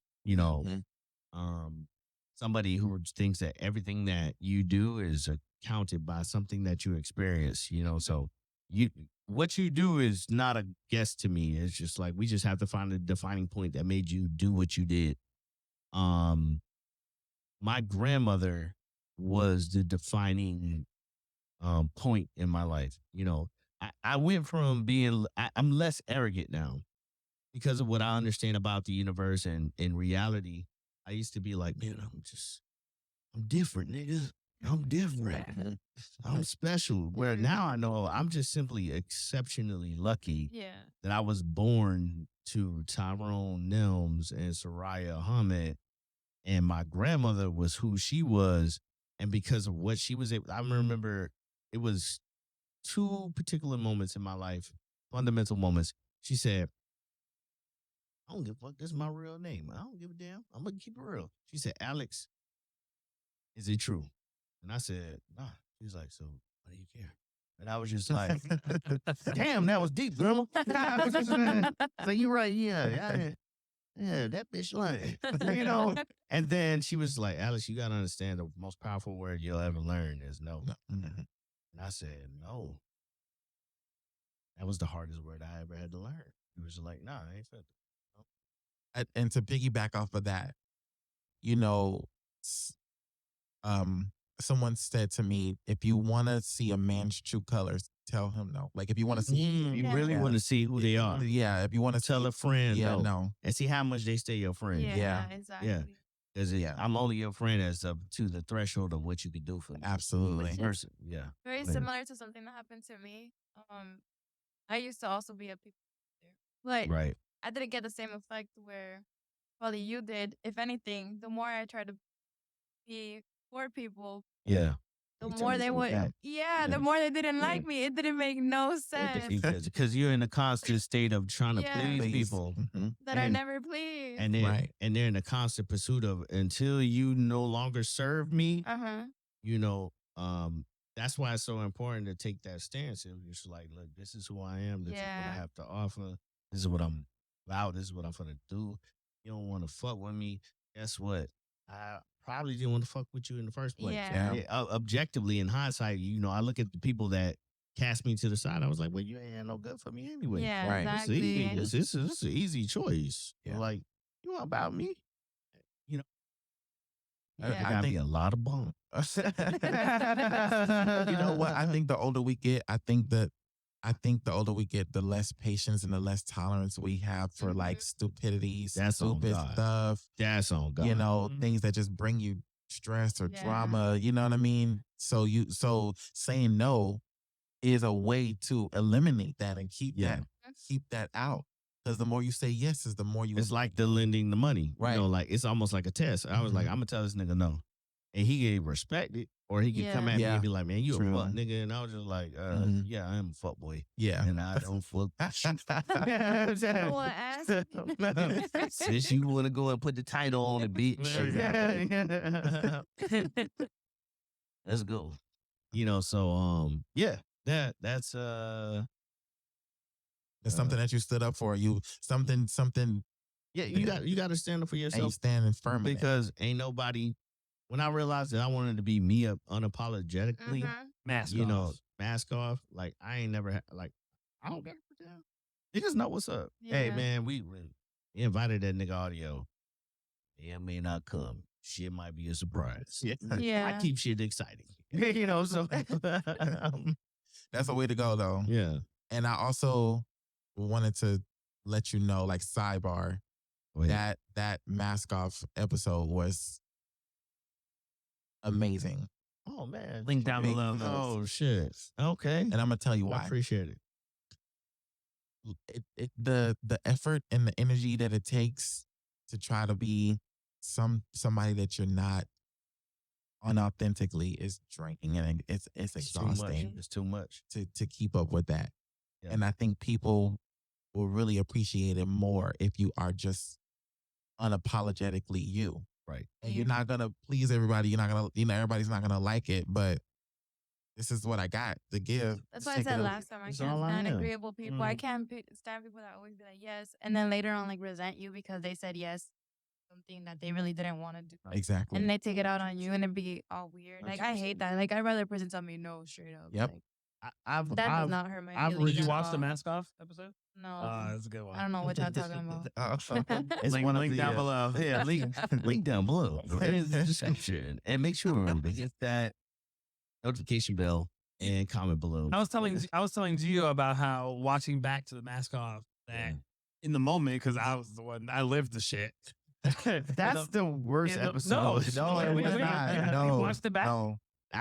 It was You- one of it my. was It was too- like my listen, cringe moment. I was listen. just like, fuck that. I was talking shit. Yeah. I was talking Yeah, shit. I've Yeah. probably seen The Mask Off one where he takes the headphones. I think it's like a lost tape or something and, like that. yeah, it's a lot. It's the first lost tapes that we have. yeah. Um, Because you forced me to post it. yes. And I was like, I can't post this I shit. forced you to post it secretly. Yeah, secret. Yeah. You posted it. And I was like, you publicly. know what, man, fuck it. But in the moment when I was like right on my way home and like after the fact, I was like, damn, this is gonna suck. This is fucking ruined. And I was even giving people the warning, like, listen, this is gonna be rough, whatever. When I played it back, I was talking to you about like, there were moments where we are so authentic, both of us, because you kind of draw more authenticity out of me. Yeah. There were moments where we're both so authentic that is some of my all-time favorite Red Solo Talk moments. Oh, that's amazing. You gotta watch it back. I'm not gonna watch it. Not that amazing. You know, I try to. I should watch our episodes, but you know, it's such like when we're having real moments, it's just those are moments that I can appreciate, and maybe I can revisit. All this is like documenting the version of me, and as I progress, and hopefully in 10 years, I'm still doing this, and I get to watch back, and I was like, look what I was thinking. Look how I thought about. Right. You know, look at my perspective on that during those times. You know, that is so interesting. You know, I had a very moving experience where I had to speak. I didn't speak. I chose to speak at my grandmother's funeral. And I remember we made a collage, and I said, video, I wish I had more photos. I wish I had more experience that expressed the relationship, you know, but we were so in the moment. Technology wasn't what it was, you know, and I decided that I won't repeat that process. You know, this is also like for my children when they can be like, look, that's my daddy. He wasn't perfect. That nigga was a wild nigga. But you know how, but they get to see a version of me, you know, as I'm progressing through navigating this thing called reality. 100%. I'm on fire. Yes, you are. You heard? Are you? Okay, so what? Oh, round table. About. I don't even remember what this is. Does anyone have any thoughts on any final thoughts on what were we just talking about? Yeah. What was it? Belief? Oh yeah, standing up to Oh yeah. You stand for. It's kind of cliche, but if you don't stand for something, you fall don't for for anything. anything. 100%. But it really is. For some, you fall for it. When I was a kid, I used to hear that a lot. And you know, when you're growing up, you hear stuff, it don't resonate with you until you're an adult and you actually You have enough data. Yeah, exactly. to apply it. Right, exactly. Yeah. It's like, oh, now I know what they meant when they said, you know, 100%. right. So yeah, you stand for something because you definitely don't want to go through life being a rug or a doormat, people, you know, because people will, like you said, they'll use you up until Yeah. they Until can't they no can't, more. until you can't. Yeah. Until this rug is fucked up. Now I gotta Mhm. get a new rug. Absolutely. Protect your peace. I'm all about protecting Protecting your energy. Yes. That's Yeah. on God. That's Yeah. on God. I That's on protect God. my peace. But protect your peace, which Hey, too. And now, we don't need no concealed carry. I think on the 12th of July. It's on the Officially. first. On the 1st? It's something July. that's yeah. tomorrow. So can we walk into a gun store and just buy No, gun? that's when you need the concealed permit. If you don't have a concealed permit, you still got to wait the 7 days. But then once you got But it, with a concealed permit, I could walk in and. All right, so I did the right thing. But I appreciate. I absolutely, I agree. What do you think about women that's like, all right, me as a girl, as a female, it's wait, often. what do you mean by that? What do you mean? adult human female. Yeah. It's a joke. I know. A cisgendered woman. Oh, what is it? A cisgendered woman. I'm actually I think that's the proper undereducated. term. Well, no, Elon Musk said it's a slur. But anyways, Oh, no, okay. Well, apparently really- calling myself a woman I'm or female is uneducated wrong. about those So, concepts. Oh, the So, pronoun. anyways, yeah, the pronouns. Yeah. but usually when a girl Just is talk plainly here. opinionated and usually yes. tries to speak up for herself or stand up for herself, usually that looks very bad on a girl. Mm. So I agree that as a woman, you should definitely speak your mind. But then, like, in the dating pool, it's like a double sword because then you're like, oh, she talks too much, or Yeah. she's so assertive, Okay. she's so aggressive, she's so Okay. masculine, she has her own thoughts. Oh my God, That's okay. That's an interesting take because she's not submissive. there's this new thing like I'm ready to get into my soft woman. Yeah. I think I seen this on like the Instagram. And I was like a soft woman. What's that? Every damn girl I know was trying to beat my ass. yeah. For me, it's all about the tiebreaker rule. Okay. Women can speak their mind as long as they know that, They don't disagree with you. and they don't break the tie. Oh shit! This You nigga- gotta what's be that? right more. You gotta be right more. This nigga No. can't disagree. Like, so if my girl and I disagree, like she can speak her mind, I speak my mind. She could change my mind if she gives me information that I didn't realize. But at the end of the day, I break the tie though, because someone has to have 51% of the vote. Right. So your girl Right. got to vote the way you vote philosophy. You see? Politically. What do you mean by does she have to? Like legally or I talk to men that are in a situation where it's like my wife has to vote my political party. I will say that most submissive women will naturally vote. Yeah, that I like makes the you see most how sense. this Okay, I nigga. see how this- you- yeah. around the damn question. No, because I would never force a girl to vote. Okay. However, but it Okay. naturally so Okay. happens She would want they all to. agree. Okay. It just so happens they all agree with my political view. Yeah, You know what I'm saying? absolutely. After You speaking. indoctrinate that man, nigga. Exactly. But no, but in a relationship, it's like a business. Like someone has that 51% of the vote. If not, then it's not going to work out. Nah, so somebody has Someone has to Somebody be has the to. one that bites the bullet and says, even if I couldn't come to an agreement, Yeah. I tried, I failed.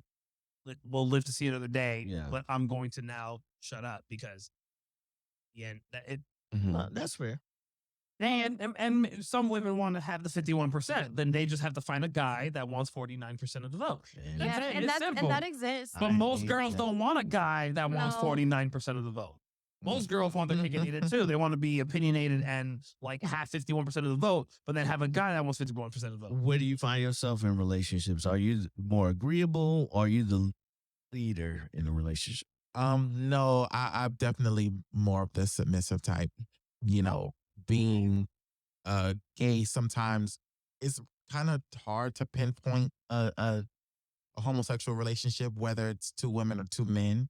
Well, I don't know. My one of my good friends, James Tony, I was like, man, you a misogynist. And I don't even know how you misogynist.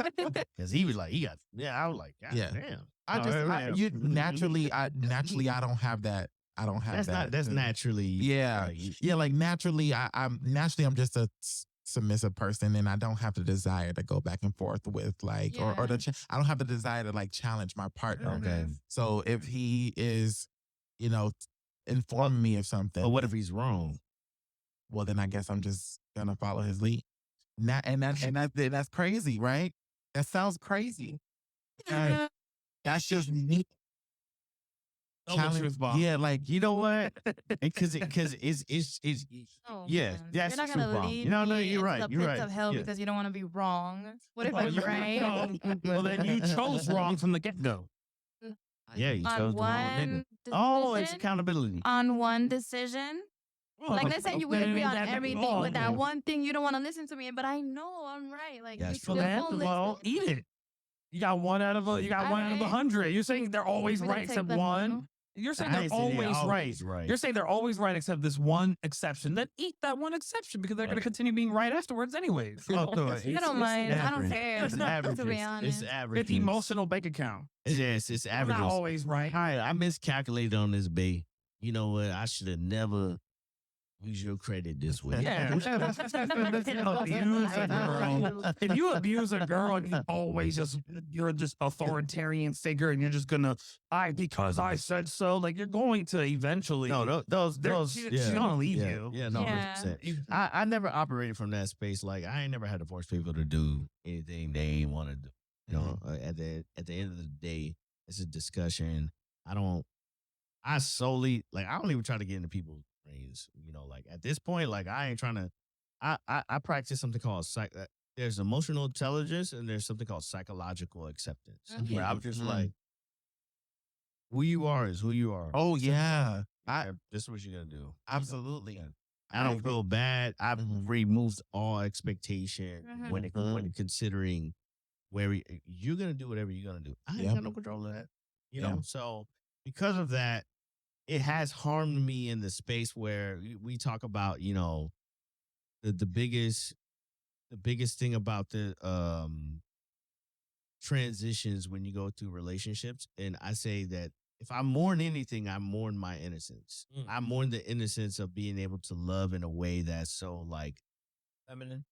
Pure. magical, right? Pure. You know, like, oh, like my expectations is like, oh, this can never happen, or this is just where I'm more realist. I'm more of a realist now, where I'm just like, oh, anybody can fuck you over. Yeah. You know, anybody, you know, like I lost the trust, but at the same time, I've garnished the reality. You know, that people, you know, this thing that I impose when I say I love you it's an expectation. You know, it's a figment of my imagination. I love you, but because I love you, I gave you the opportunity To hurt me. infringe on me. Yeah, 100%. How do you go about that then? How do I Do you love like navigate? Yeah. I promise to always be true to who I am and be 100% of who I am to the person. But how your feelings and your emotions is your job, and your happiness is your job. I promise to be the person that I present to you all the time. And as long as I commit to that, you have some superimposed expectation of me that you created in your head that has nothing to do with me. That's your business. Interesting. Oh, you got all the balls. Yeah, hero. She We meant can this talk about this bitch. off the record. I got questions. Yeah, but that comes from a learned experience. Yeah, I know. Hey, yeah, I'm telling you. Hey. So Yes, we do this live. we do this live. Hey guys, welcome to Red Solo Talk. Break it in, y'all. Go ahead, go crazy. You gotta blur it out. Blur out your brand. Yeah. Mickey D's. For the French fries. Hey, Mickey D's. Hey, yo, y'all know what's up. Hey, yo, my Fun fact: my Holy Communion party was at the basement of a McDonald's. It was. And Look. where- what's that here? New York York? City. I knew it. I knew that That's was so in New funny. York. Say, yeah. All my siblings, we all had our party at the basement. And you know, it was wild. The hostess was this like famous lady that worked at McDonald's that would host the parties, and she like recently died. Oh, wow. That shit went to all the group chats. Like, Aw. Dang. yeah, shout out to whatever the fuck your Unfortunate. name was. shout out. Shout out. When I did my first communion, I ain't know what the fuck was going on. Nigga was talking in like another language we didn't understand. You can start eating if you want. Yeah, He loves, yeah, he yeah. loves this shit. He loves. Oh, He loved this shit. What the fuck? I mean, you love capturing real moments. Oh yeah, man. Like I'm man. The whole premise of the show is we're recording our hangouts, bro. Okay. It's all y'all, man. Y'all can have whatever y'all want. Just fries. There's a McChicken in there if you want to fuck with a McChicken. I don't eat How many fast fries food. did you grab? How many fries did you get? It's 2. There's some nuggets. Nuggets, There's yeah. some Plenty. barbecue. Oh, there's some- I Yeah. want some fries. Yeah. You know, if y'all hear us smacking on the microphones, we do this in real time. We ain't like y'all Sadiddy This is live. podcast. Recorded. Niggas is getting drunk and got to put some starch in their system. You heard? Oh no, not the. Not the fried slime. That's all good. Opa. That's what they were saying. Every time they brought you a napkin. I learned some Greece. I learned. Oh, okay. Efharisto. That's thank you. That shit was rough. That man. sounds- What is yeah, that? that sounds- How you say it? It's like efcharisto, but the cha is supposed to be like a from the throat. Like, so it's like efcharis. It's like I can't. So is the Like, niggas? Efcharisto. let me ask you, is these niggas Italians or they not? Or Greek. All right, thank you. Not the funny. same. Not the same. Calimera. Good morning. Calipera, I think, is good evening. Calinichta is good night. Paracalo is Yeah. you're welcome, but also paracalo is please. What's the religion of Greek? You learned Greece. a lot over there. Oh, they got crosses, so I'm assuming some type of Christian. Some Know kind the of whole Christian. language. You know, because when you say Greece, I think of Greek. I think of Greek mythology. I'm thinking like, damn, so these niggas really survived. 'Cause where's the Romans? There's no Romans. Before I ever traveled, they share history. So, the Roman Empire, like the ancient Greeks, like they share history. Yeah, because Zeus and Jupiter. So at one point, Greece was part of the Roman Empire. And Yeah. But That's I- me nerding the show out. I could be wrong. I don't think. Come on, man. We have no Not your history role. lesson. The hostess that know the most. I used to care so much about being 100% right on this shit, and then I was like, "Nah, fuck that shit. Do your own fucking research. How many you want to come? I'm talking feeling." It's Poppy up and show. What he said. El Fuerte. But I'm redoing my fucking tag, bro. I I will promise. do mine. You gonna do it tonight? No. Oh. Not tonight. So when I want to have when a you fresh come over here? mind. I'm gonna come for real. you finna come over? Cause you Yo, supposed to come I- over yo, all the come time. tonight. The audio only Listen, we version gotta of talk this about is that. wild. It was Nah, a dude. mistake. Professionally, what the fuck? One of the things I always told myself was any country I ever go to, I want to attempt their language. Every country in the world speaks English. Mm-hmm. Okay, but So what if you go to an African company that? We're gonna learn that too. Yeah. I'll clickety clap.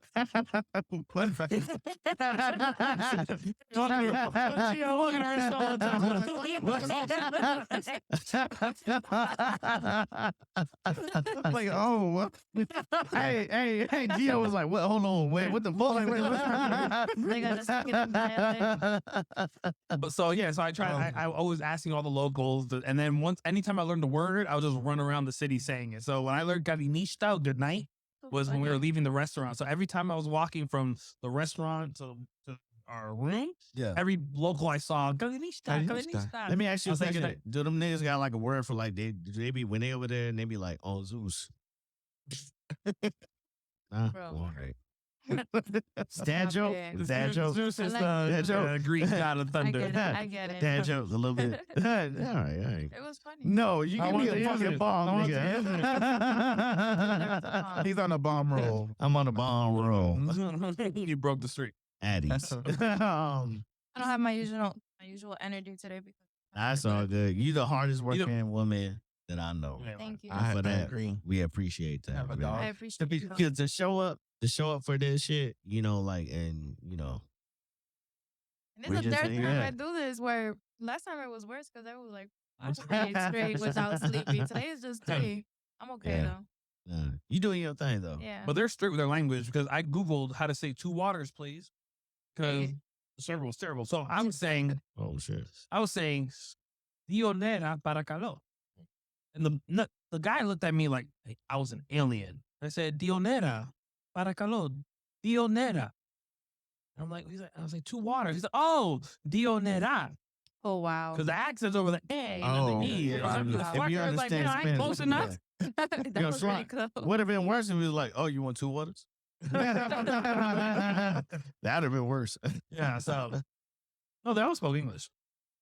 So Oh, so all right. So when I get my next 10 bands, I'm gonna go over there. yeah. Oh, Yamas. Yamas is cheers. So Yamas. Cheers. Yamas. Yamas. Yamas. Hummus. As we near the end. Yeah, Yamas. I like hummus. And too. then close to Yamas, Yasas is like a greeting, like hello. So Yasas. Yes, yes. This In is- Greek. Hoina Pola is happy birthday. But it doesn't literally mean happy birthday. It means many years, like to many years. Gotcha. Hoina Pola. That's all I learned. It's people language. I thought you even remember Science. all those words. Right, Amazing. exactly. I would have forgot every This is- single one by now. This is the human encyclopedia. Yeah, and I'm telling you, Manny. they just sent this nigga over there to just infiltrate and learn and acclimate and fucking. Now this nigga came back. Now he's an official If- Grecian. The U.S. needs Yeah. a spy. That's right. Oh yeah, Yeah. we should get that on a shirt. Oh, Ooh, Poppy Santorini. Ooh, Ooh. Poppy Ooh. Champagne, Poppy Santorini.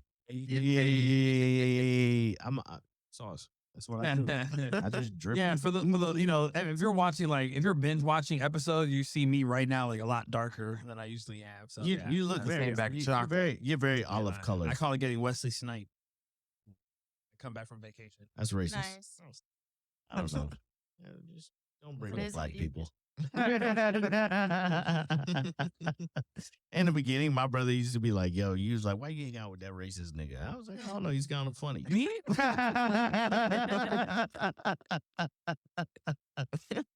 I don't believe in racism. Me either. It's either. a construct created to control people. Where, well, like my family, I was like, I grew up in a Muslim family. Like we went to the mosque on 54th. So like my family was part of the the white man, you go swing A lot of people fear racism, and one of the topics was first time experiencing fear. Fear, like real fear. However you want to interpret it, man. This is a free form. We ain't beholden to shit. I say whatever the fuck we want. Whatever comes across your This is because you was in Greek. Did you go to the corner where the philosophers would discuss philosophy? Like historical sites. I mean, Yeah. I went to the Los Atlantis Museum, I would love and to learned learn about That'd be Aristotle. and I learned about Plato's theory of Santorini being the origin of the Atlantis story, and all the evidence for it. And Okay. there was even this 9D theater where they had ash and It was like a wind. planetarium or something. It was like a movie theater where the seats shake and we relived the volcano that destroyed because Santorini. I'm a Oh, that's cool. racist. Because as an American, I'm like, they ain't got that type of technology. I mean, it was very terrible. I am. I'm a westernized American. I was even telling- I was- It's just like I was even the telling my girl, quality of tech is not the same. I was telling my girl after we did that experience, I was like, if I hit the lottery, I would come here and volunteer to Just make it better. yeah. It was just like it felt like when you're in Tomorrowland and the little breath. Yeah, This but shit- as far as historical, I'm into history. As far as historical, I did go to Akrotiri, okay, and Akrotiri is ancient ruins of a city or town that in around 1600 BC, the volcano covered it in 200 feet of ash. Wow. Pompeii. And it's older than Pompeii, It's and they older than call it Pompeii. Greece's Pompeii. Okay, And everything was preserved, all the buildings and pottery. Roman time. Pompeii was Italy, and I don't remember when though. Well, Pompeii's Italy. Yeah. Well, maybe Pompeii was Roman. Isn't Yeah. it? Yeah. That's about right. But I have GoPro footage walking through the site because it's like a museum. Yeah. The GoPro footage you saw of me taking the ATV to the parking lot. yeah. That's when we got to the museum. How's the women in Greece? Skinny. They're all fit. They're all healthy. Are they aggressive? They're not superficial at all. James, my girl, was commenting about how much she enjoyed the locals of Greece versus Miami because they're very You ain't seen no human. BBLs. No BBLs, no. They were very down to earth. They're all fit, just naturally fit, just skinny, European skinny. They're all like scarlet strippers. Can't be doing yoga. Oh wow. Yeah. I don't know how I feel about that. No video vixens for you, sir. I like me a thick piece. So all right, so I'll go there for the historical tours. Yeah, for the I want to go to Athens, to Acropolis. I want to go to Italy. That's my dream. Because I'm named after. Well, Cesar. well, whoever that guy is named after Roman Emperor. Not this guy. You know what I'm saying? I know a guy named after a Roman Emperor. Related to somebody. So I've always wanted to go to Italy and with see. the last name Borgias. You know what I'm saying? I know how y'all niggas give it up. But what was your first time experiencing fear? Fear? When I was like legitimately scared. It was a confrontation, and my fear was probably misplaced with. It was such a weird experience because I don't know. Define fear. You wrote the topic. Right, I know. Do you feel like your safety or well being was at stake? Okay, that's if from that context, yes. There's a very specific instance where I knew like that led me to get my concealed weapon, concealed carry.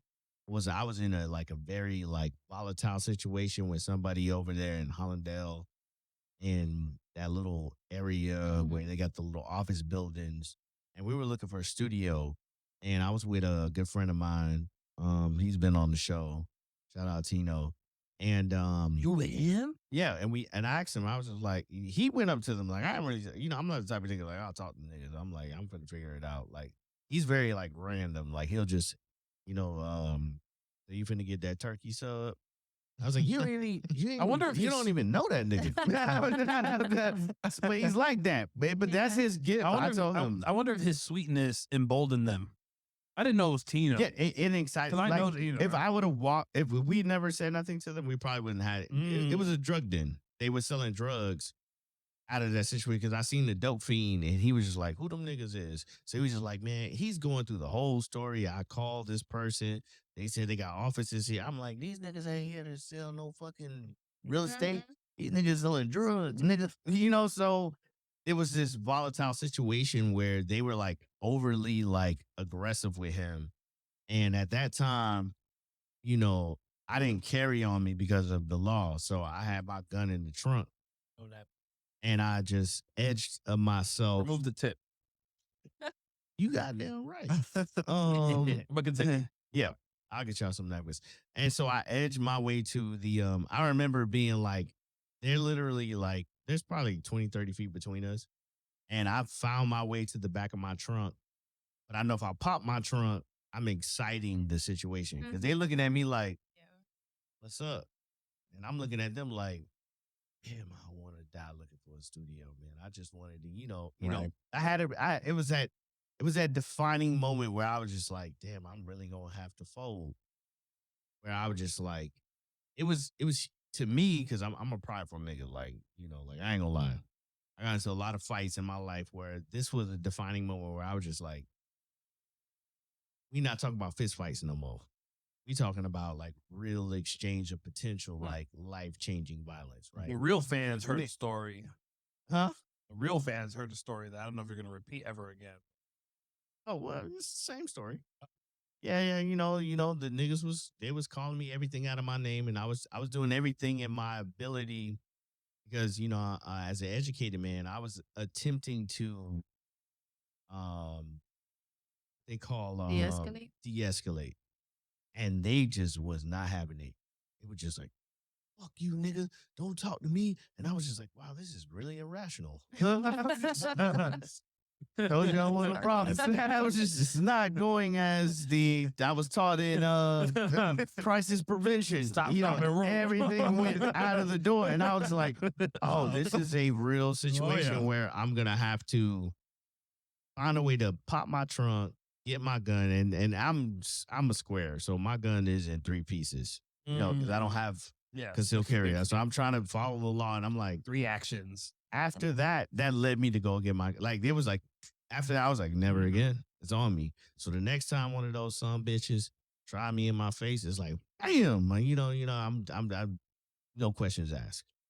You know, and that was the first time that I was just like, oh shit, this can go left like really Real quick. bad. You know, like really like it was I've been in fights, I've been in gang fights, I've been in so many situations, but none of it felt like this. Where because it was unwarranted. Whereas in other situations, it was like, yeah, You saw it coming. we fighting this nigga because hanging out with the Dominicans. You fuck this nigga bitch. We always got to fight. That's why I don't hang with Chicos, because they fight about the Yeah. yeah. Yeah, they fight about their girls. And I was like, none of the fights we ever had was just like because nigga tried you. It's like, nah, nigga was messing with my girl, dog. But in this particular situation, it was just like unwarranted. I tried to use my customer service. I was just like, man, he's just asking questions. He was like, man, fuck you. And I was like, well, I don't understand what's happening here. I was like, these niggas on drugs or something. They were absolutely tattoos in their faces. They look and fit the description of somebody that was unstable and not using sound judgment. Where I knew like it didn't matter how much reasoning I used. It was simply like you're dealing with volatile individuals that obviously are not operating in a way that is optimal of how you would move in society. And I knew like, oh man, the only thing you can do is protect yourself with a firearm. And after that, that's when I went and got my concealed carry. That was the first time I had and then I did some like really, we joke about it. I went back on some like real like rap nigga shit, and I was like, "I'm gonna ride on my enemies." I had a couple Remy, and I had to like the fire. I didn't kill nobody, so I allegedly, you even went back looking for him. Allegedly, yeah, I did. I came back. Allegedly. Allegedly. Yes, allegedly. Right. Y'all trying to save me and shit. But I ain't know about that. But I was. You ain't find them allegedly. If I would have found them, Allegedly. Allegedly, right. You know what? Did you feel like what was your heart doing like at that moment? Like what was your adrenaline rushing? Did you have any adrenaline rushes during that? Oh yeah. It was like I'm touching my trunk. I could pop my trunk, but I know what that means. Too much time. It'll take too much time. It's like, and they sitting there, and I saw them clutch, and I was just like, I had that moment where I was like, oh, is this where it happens? In the parking lot? You know, like, and I'm sitting there. It was like, and I was just like, the only thing you can do is just get in the car, get out of here. Get out of here. And then I pulled around the corner, and then I went back in my trunk, and I pulled my gun back out, and I came back, and I was like, I'm going to go kill all these niggas. But that was my ego, because they play with my ego. As a man, I'm like, man, you ain't for the bitch. Right. Man. You know, like, you know, and some of that is the street side of the things that come in there. Like, you know, that's that machismo that I got to tame sometimes, where it's just like even like I said, like what I did that night, like I literally made it home, was safe. It was I could tell the story and laugh about it. And I literally got back in my car. I was like, yeah. I mean, I saw you the day it happened. I was like, I'm gonna ride on these niggas. You know, and I knew I was like, bro, that was stupid. That was the stupidest shit I ever did. You know, I talked you down. I'll did. take some. Yeah. For real? Because I remember seeing you that day, and I remember giving you like a speech, but I don't know what influence it had. No, I was hell bent. I was just like, man, nigga ain't finna play on. You just saw red. I was less developed at that time. I was more in touch with like the urban side of things, where you know, like that nigga play with you, bro. You was like, I'm gonna put it in your chest. Yeah, ignorantly. It was immaturity. I was operating from a lifestyle that I no longer operated in, but it was a callback to be like, oh, you know what you're supposed to do when you that shit type of shit happening. Right. It was like, all right, so and you know, like, but it's like, so I do not advocate, like, man, bro, go home, go hug your mom, Live to see another day. hug your kids. That shit ain't worth it, man. These niggas stupid as fuck. They probably in jail now. I don't even know what happened to them niggas. You know, What about you guys? Any fear stories? Mine is kind of childish. We'll take it. It's just an It's a experience. childish podcast. You know what? My Based on who?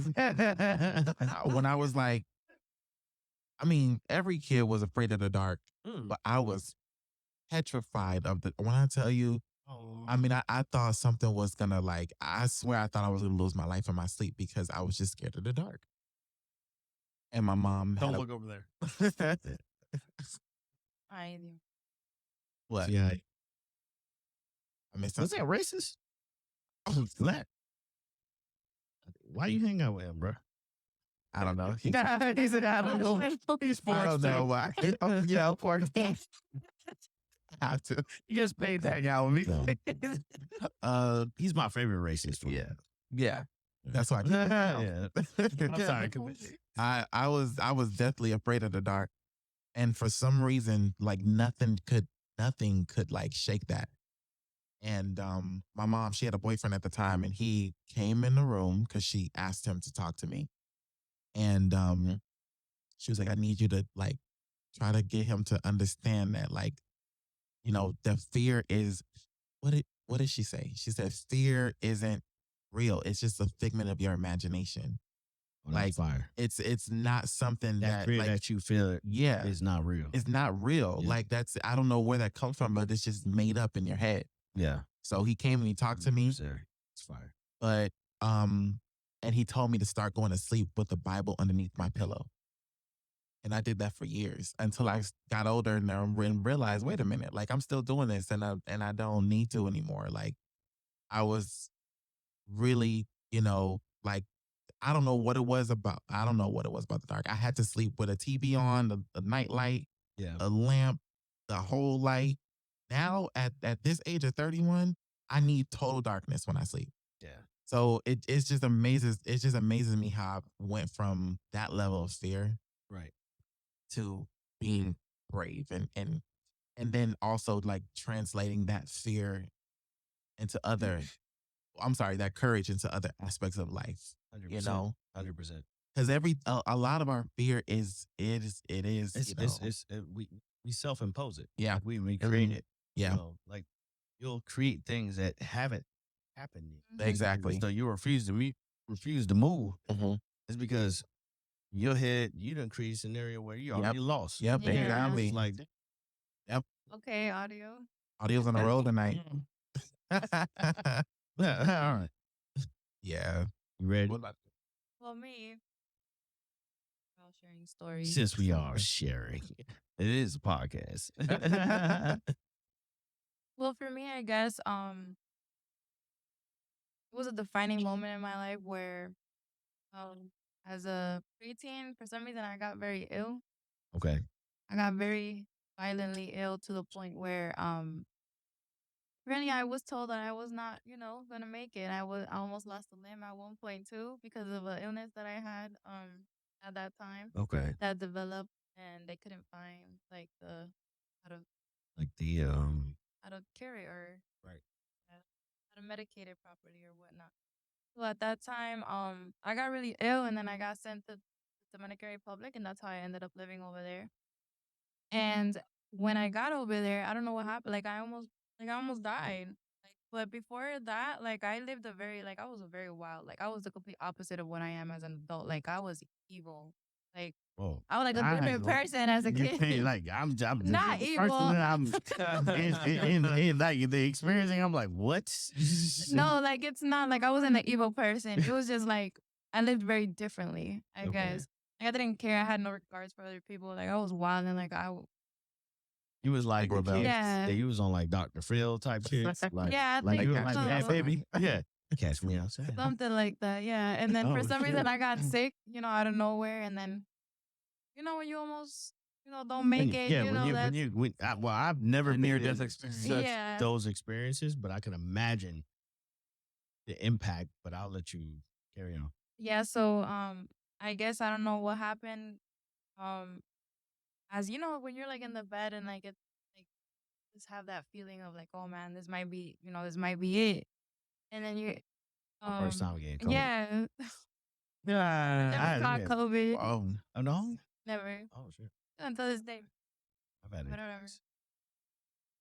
Yeah, long story short, yeah, I almost passed away when I was younger, and I guess that like scared me straight to the point where like I dedicated my life to like just being a better person, like from a young age because of that, because like I Yeah. know how quick like life can change. How Yeah, so it was a wake up call, drop that bomb. and that's why I'm amazing. Yeah. God loves me. See, this is where I need your. We got. Yeah. Miami this through. Bay. Oh, yeah. Just like that. Oh no, it's done. It's all right. I'm the audio. We need the you know, effects. exactly. Oh, when I mix it. We need the Hey. That's what I was perfect, Miami Bay. Bay. But I have Yeah. I have two stories. All right, go one ahead. fun, one not so fun. So the fun one was Oh, I think I know one of them. Was it the fight? No, when you You were got young. jumped about your chain. Yes. no, I wasn't No, no. scared. I was never scared. You're like, Okay. nigga, I'm finna fight. Because that. I knew it was gonna happen. I anticipated Oh, it. okay.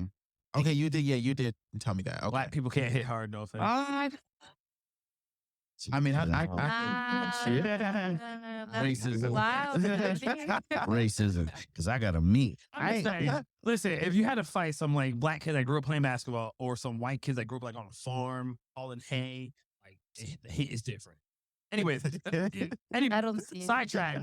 I got jumped for my necklace, but it wasn't that scary because From it a was white kid? it was no, it was a group of it was a A gang. group of what? It was a group of black What? kids. Liberia City. Boy. You ever heard of Liberia City? You ever heard of Liberia City? Anyway, never heard Danielsville, Liberia City, Dania Beach. It was a group of kids. They jumped. Now, if from you the would have said necklace. Calvin Ranches, I'd have been like, yeah, don't fuck with them niggas. It was just. I've had problems. 80 with that before, too. babies. But anyways, Yeah. so the fun one was the first time my leg cramped. Okay. First time my leg cramped, I ran onto my bed, grabbing my leg, crying my eyes out because I thought I was gonna get my leg was gonna happen. I didn't know what a cramp was. The not so fun one was I went to UCF in Orlando in 2013. Okay. Yeah. 2012, a year before I moved there, they had a school shooting situation. School shooter, luckily, the roommate of the school shooter caught the roommate like in the act of plant. Like so, the school shooter he attempted. He pulled the fire alarm so Yeah. people can exit, and he has more. But the roommate saw what was happening and blockaded him and called the police. Whoa. So stopping him from actually going out and shooting everyone. And the guy comes, the police coming, and there's body cam footage when the police go through and shoot the guy, or the Right. guy kills himself, whatever. So no one else died because the roommate blockaded the apartment, or blockaded the shooter's room. So Wow. so this is what happens a year before I moved to Orlando to go to UCF. Somewhere around 2013, 2014, when I'm already studying there, 2014, 2015, I am in a classroom in the math building. And if you look at the UCF map, the math building is pretty close to the library. Class just ends, and I always take my time. Class ends, everyone goes crazy. I'm like, I'm not going to be fucking like a sardine and sheep. Some people are like, no, I'm going to take my sweet ass time. Take my shit, put my shit stretch, let all these sheep fucking, through the crowds and shit. They're not going anywhere. Right. So I let them do their thing. I go real slow. I put my stuff away. I want to be one of the last people to leave. So I'm in the room with like 3 other people. All of a sudden, everyone's phone goes off. Alert. This is not a drill. There is a school shooter in the library, Oh shit. a building next to me. And I've always there's times where you always want to know, you wonder, how will you react to a situation? Absolutely. So I'm sitting here in this classroom, and there's a school shooter allegedly in the building next door. So now I'm frozen at first. Like I went through all the Emotion. I'm frozen at first. You went to a white school? UCF is pretty white. Yeah. I don't know what that's. Because they never had that problem at Flomo. Oh, but so I'm sitting there in the classroom, like what? And then I'm watching all the people around me. Everyone's frozen. Yeah. So I'm like, okay, well, I'm not going to freeze. I'm going to react. So okay, I know the property. I know the campus. I know the building. I want to get to the student union because the student union is in the center of the property, and there's like this swamps and bridges. So I'm like, if I could get to the student union, I can jump off the bridge And hide in the and I swamp. can hide under in the swamp. Man, Then you- I'm Well, good. that's I'm think Gucci. about If I all can't the get other- there, oh, Yeah. you know, I'll tell we you some talked about stories. that, yeah. I'll tell you some stories on the way here. With You ain't like, worried about like an street alligator. smart stories. No, because it's a man-made. Anyways, so I know if I could get there, I'm fucking all these motherfuckers gonna die and shit. I know there ain't no school shooter gonna look for me here. So I want to get to that place. So I'm like, okay, I'm gonna take this risk because if I take the risk and I get there, I'm Gucci. So I maneuver through, and I was, like I said, I was proud of myself. I was like going through, I was like using all the shit I learned in video games and movies, like going against the wall, Yeah. Fly. call it Oh, shit. And then, so I get outside, I run, and then I see a police officer. So the police officer weighs me down. I run toward the police officer. The police officer, guides me towards the student union. So now I feel really confident because now I got the police behind me. I make it to the student union, but when I get inside the student union, I can tell things are not as serious as they are. Long story short, unfortunately, unfortunately, a Muslim student was praying in the library. Oh, wow. That's racist. Oh, Racist. man. Yeah. Prejudice, but unfortunately, yeah. So the Muslim student yeah, you're right. You're was prejudiced. praying I- and I- calling the police, whatever. But at the moment, I didn't know it was as real is. A year before, there was a real shooting situation. because that's not how they give it up. They blow things up. So I was proud of myself. I was able to be proud of myself of how I acted in that real world fear situation. Because to me, it was as real. I called my brother, and I told my brother like this dead. what's going on. I called my brother and I told him what's going on Right. so if something happens, he knows that I'm in the situation. So I called my Right. brother because I need my brother. My brother's cold. So I need someone that's not gonna freak out. Right. If I call my mom, that's fine. Nah, I ain't gonna lie. I call my brother. My brother pulling up with the fire. He was like, "Man, what is that?" And then when once I knew it was a false alarm, I called my mom up. I was like, "Mom, have you seen the news?" No. I was like, "All right, listen. Before you see the news, you hear my voice. You hear I'm fine. I like the tires." Okay. I'm like, Good. "So this is what happened." So that way, if she put up the news and say, "Oh, you see," she doesn't freak out. That's my I mean, I have other stories but that one was the one that sticks out. That was the first time I felt genuine Fear. my heart is at my adrenaline is pumping and this is life or death. Like a motherfucker. I- hummingbird. Every decision counts. Every in decision Savannah, matters. Georgia. That's right. Mm. As you should. So, I love street. did you smart, have a man. fear story? I just said mine. Damn. When I was That's- That's true. But yeah, man. So we'll end it. Final, So yeah, we will final thoughts. final thoughts. I'll end it on that. I'll end it on street smarts.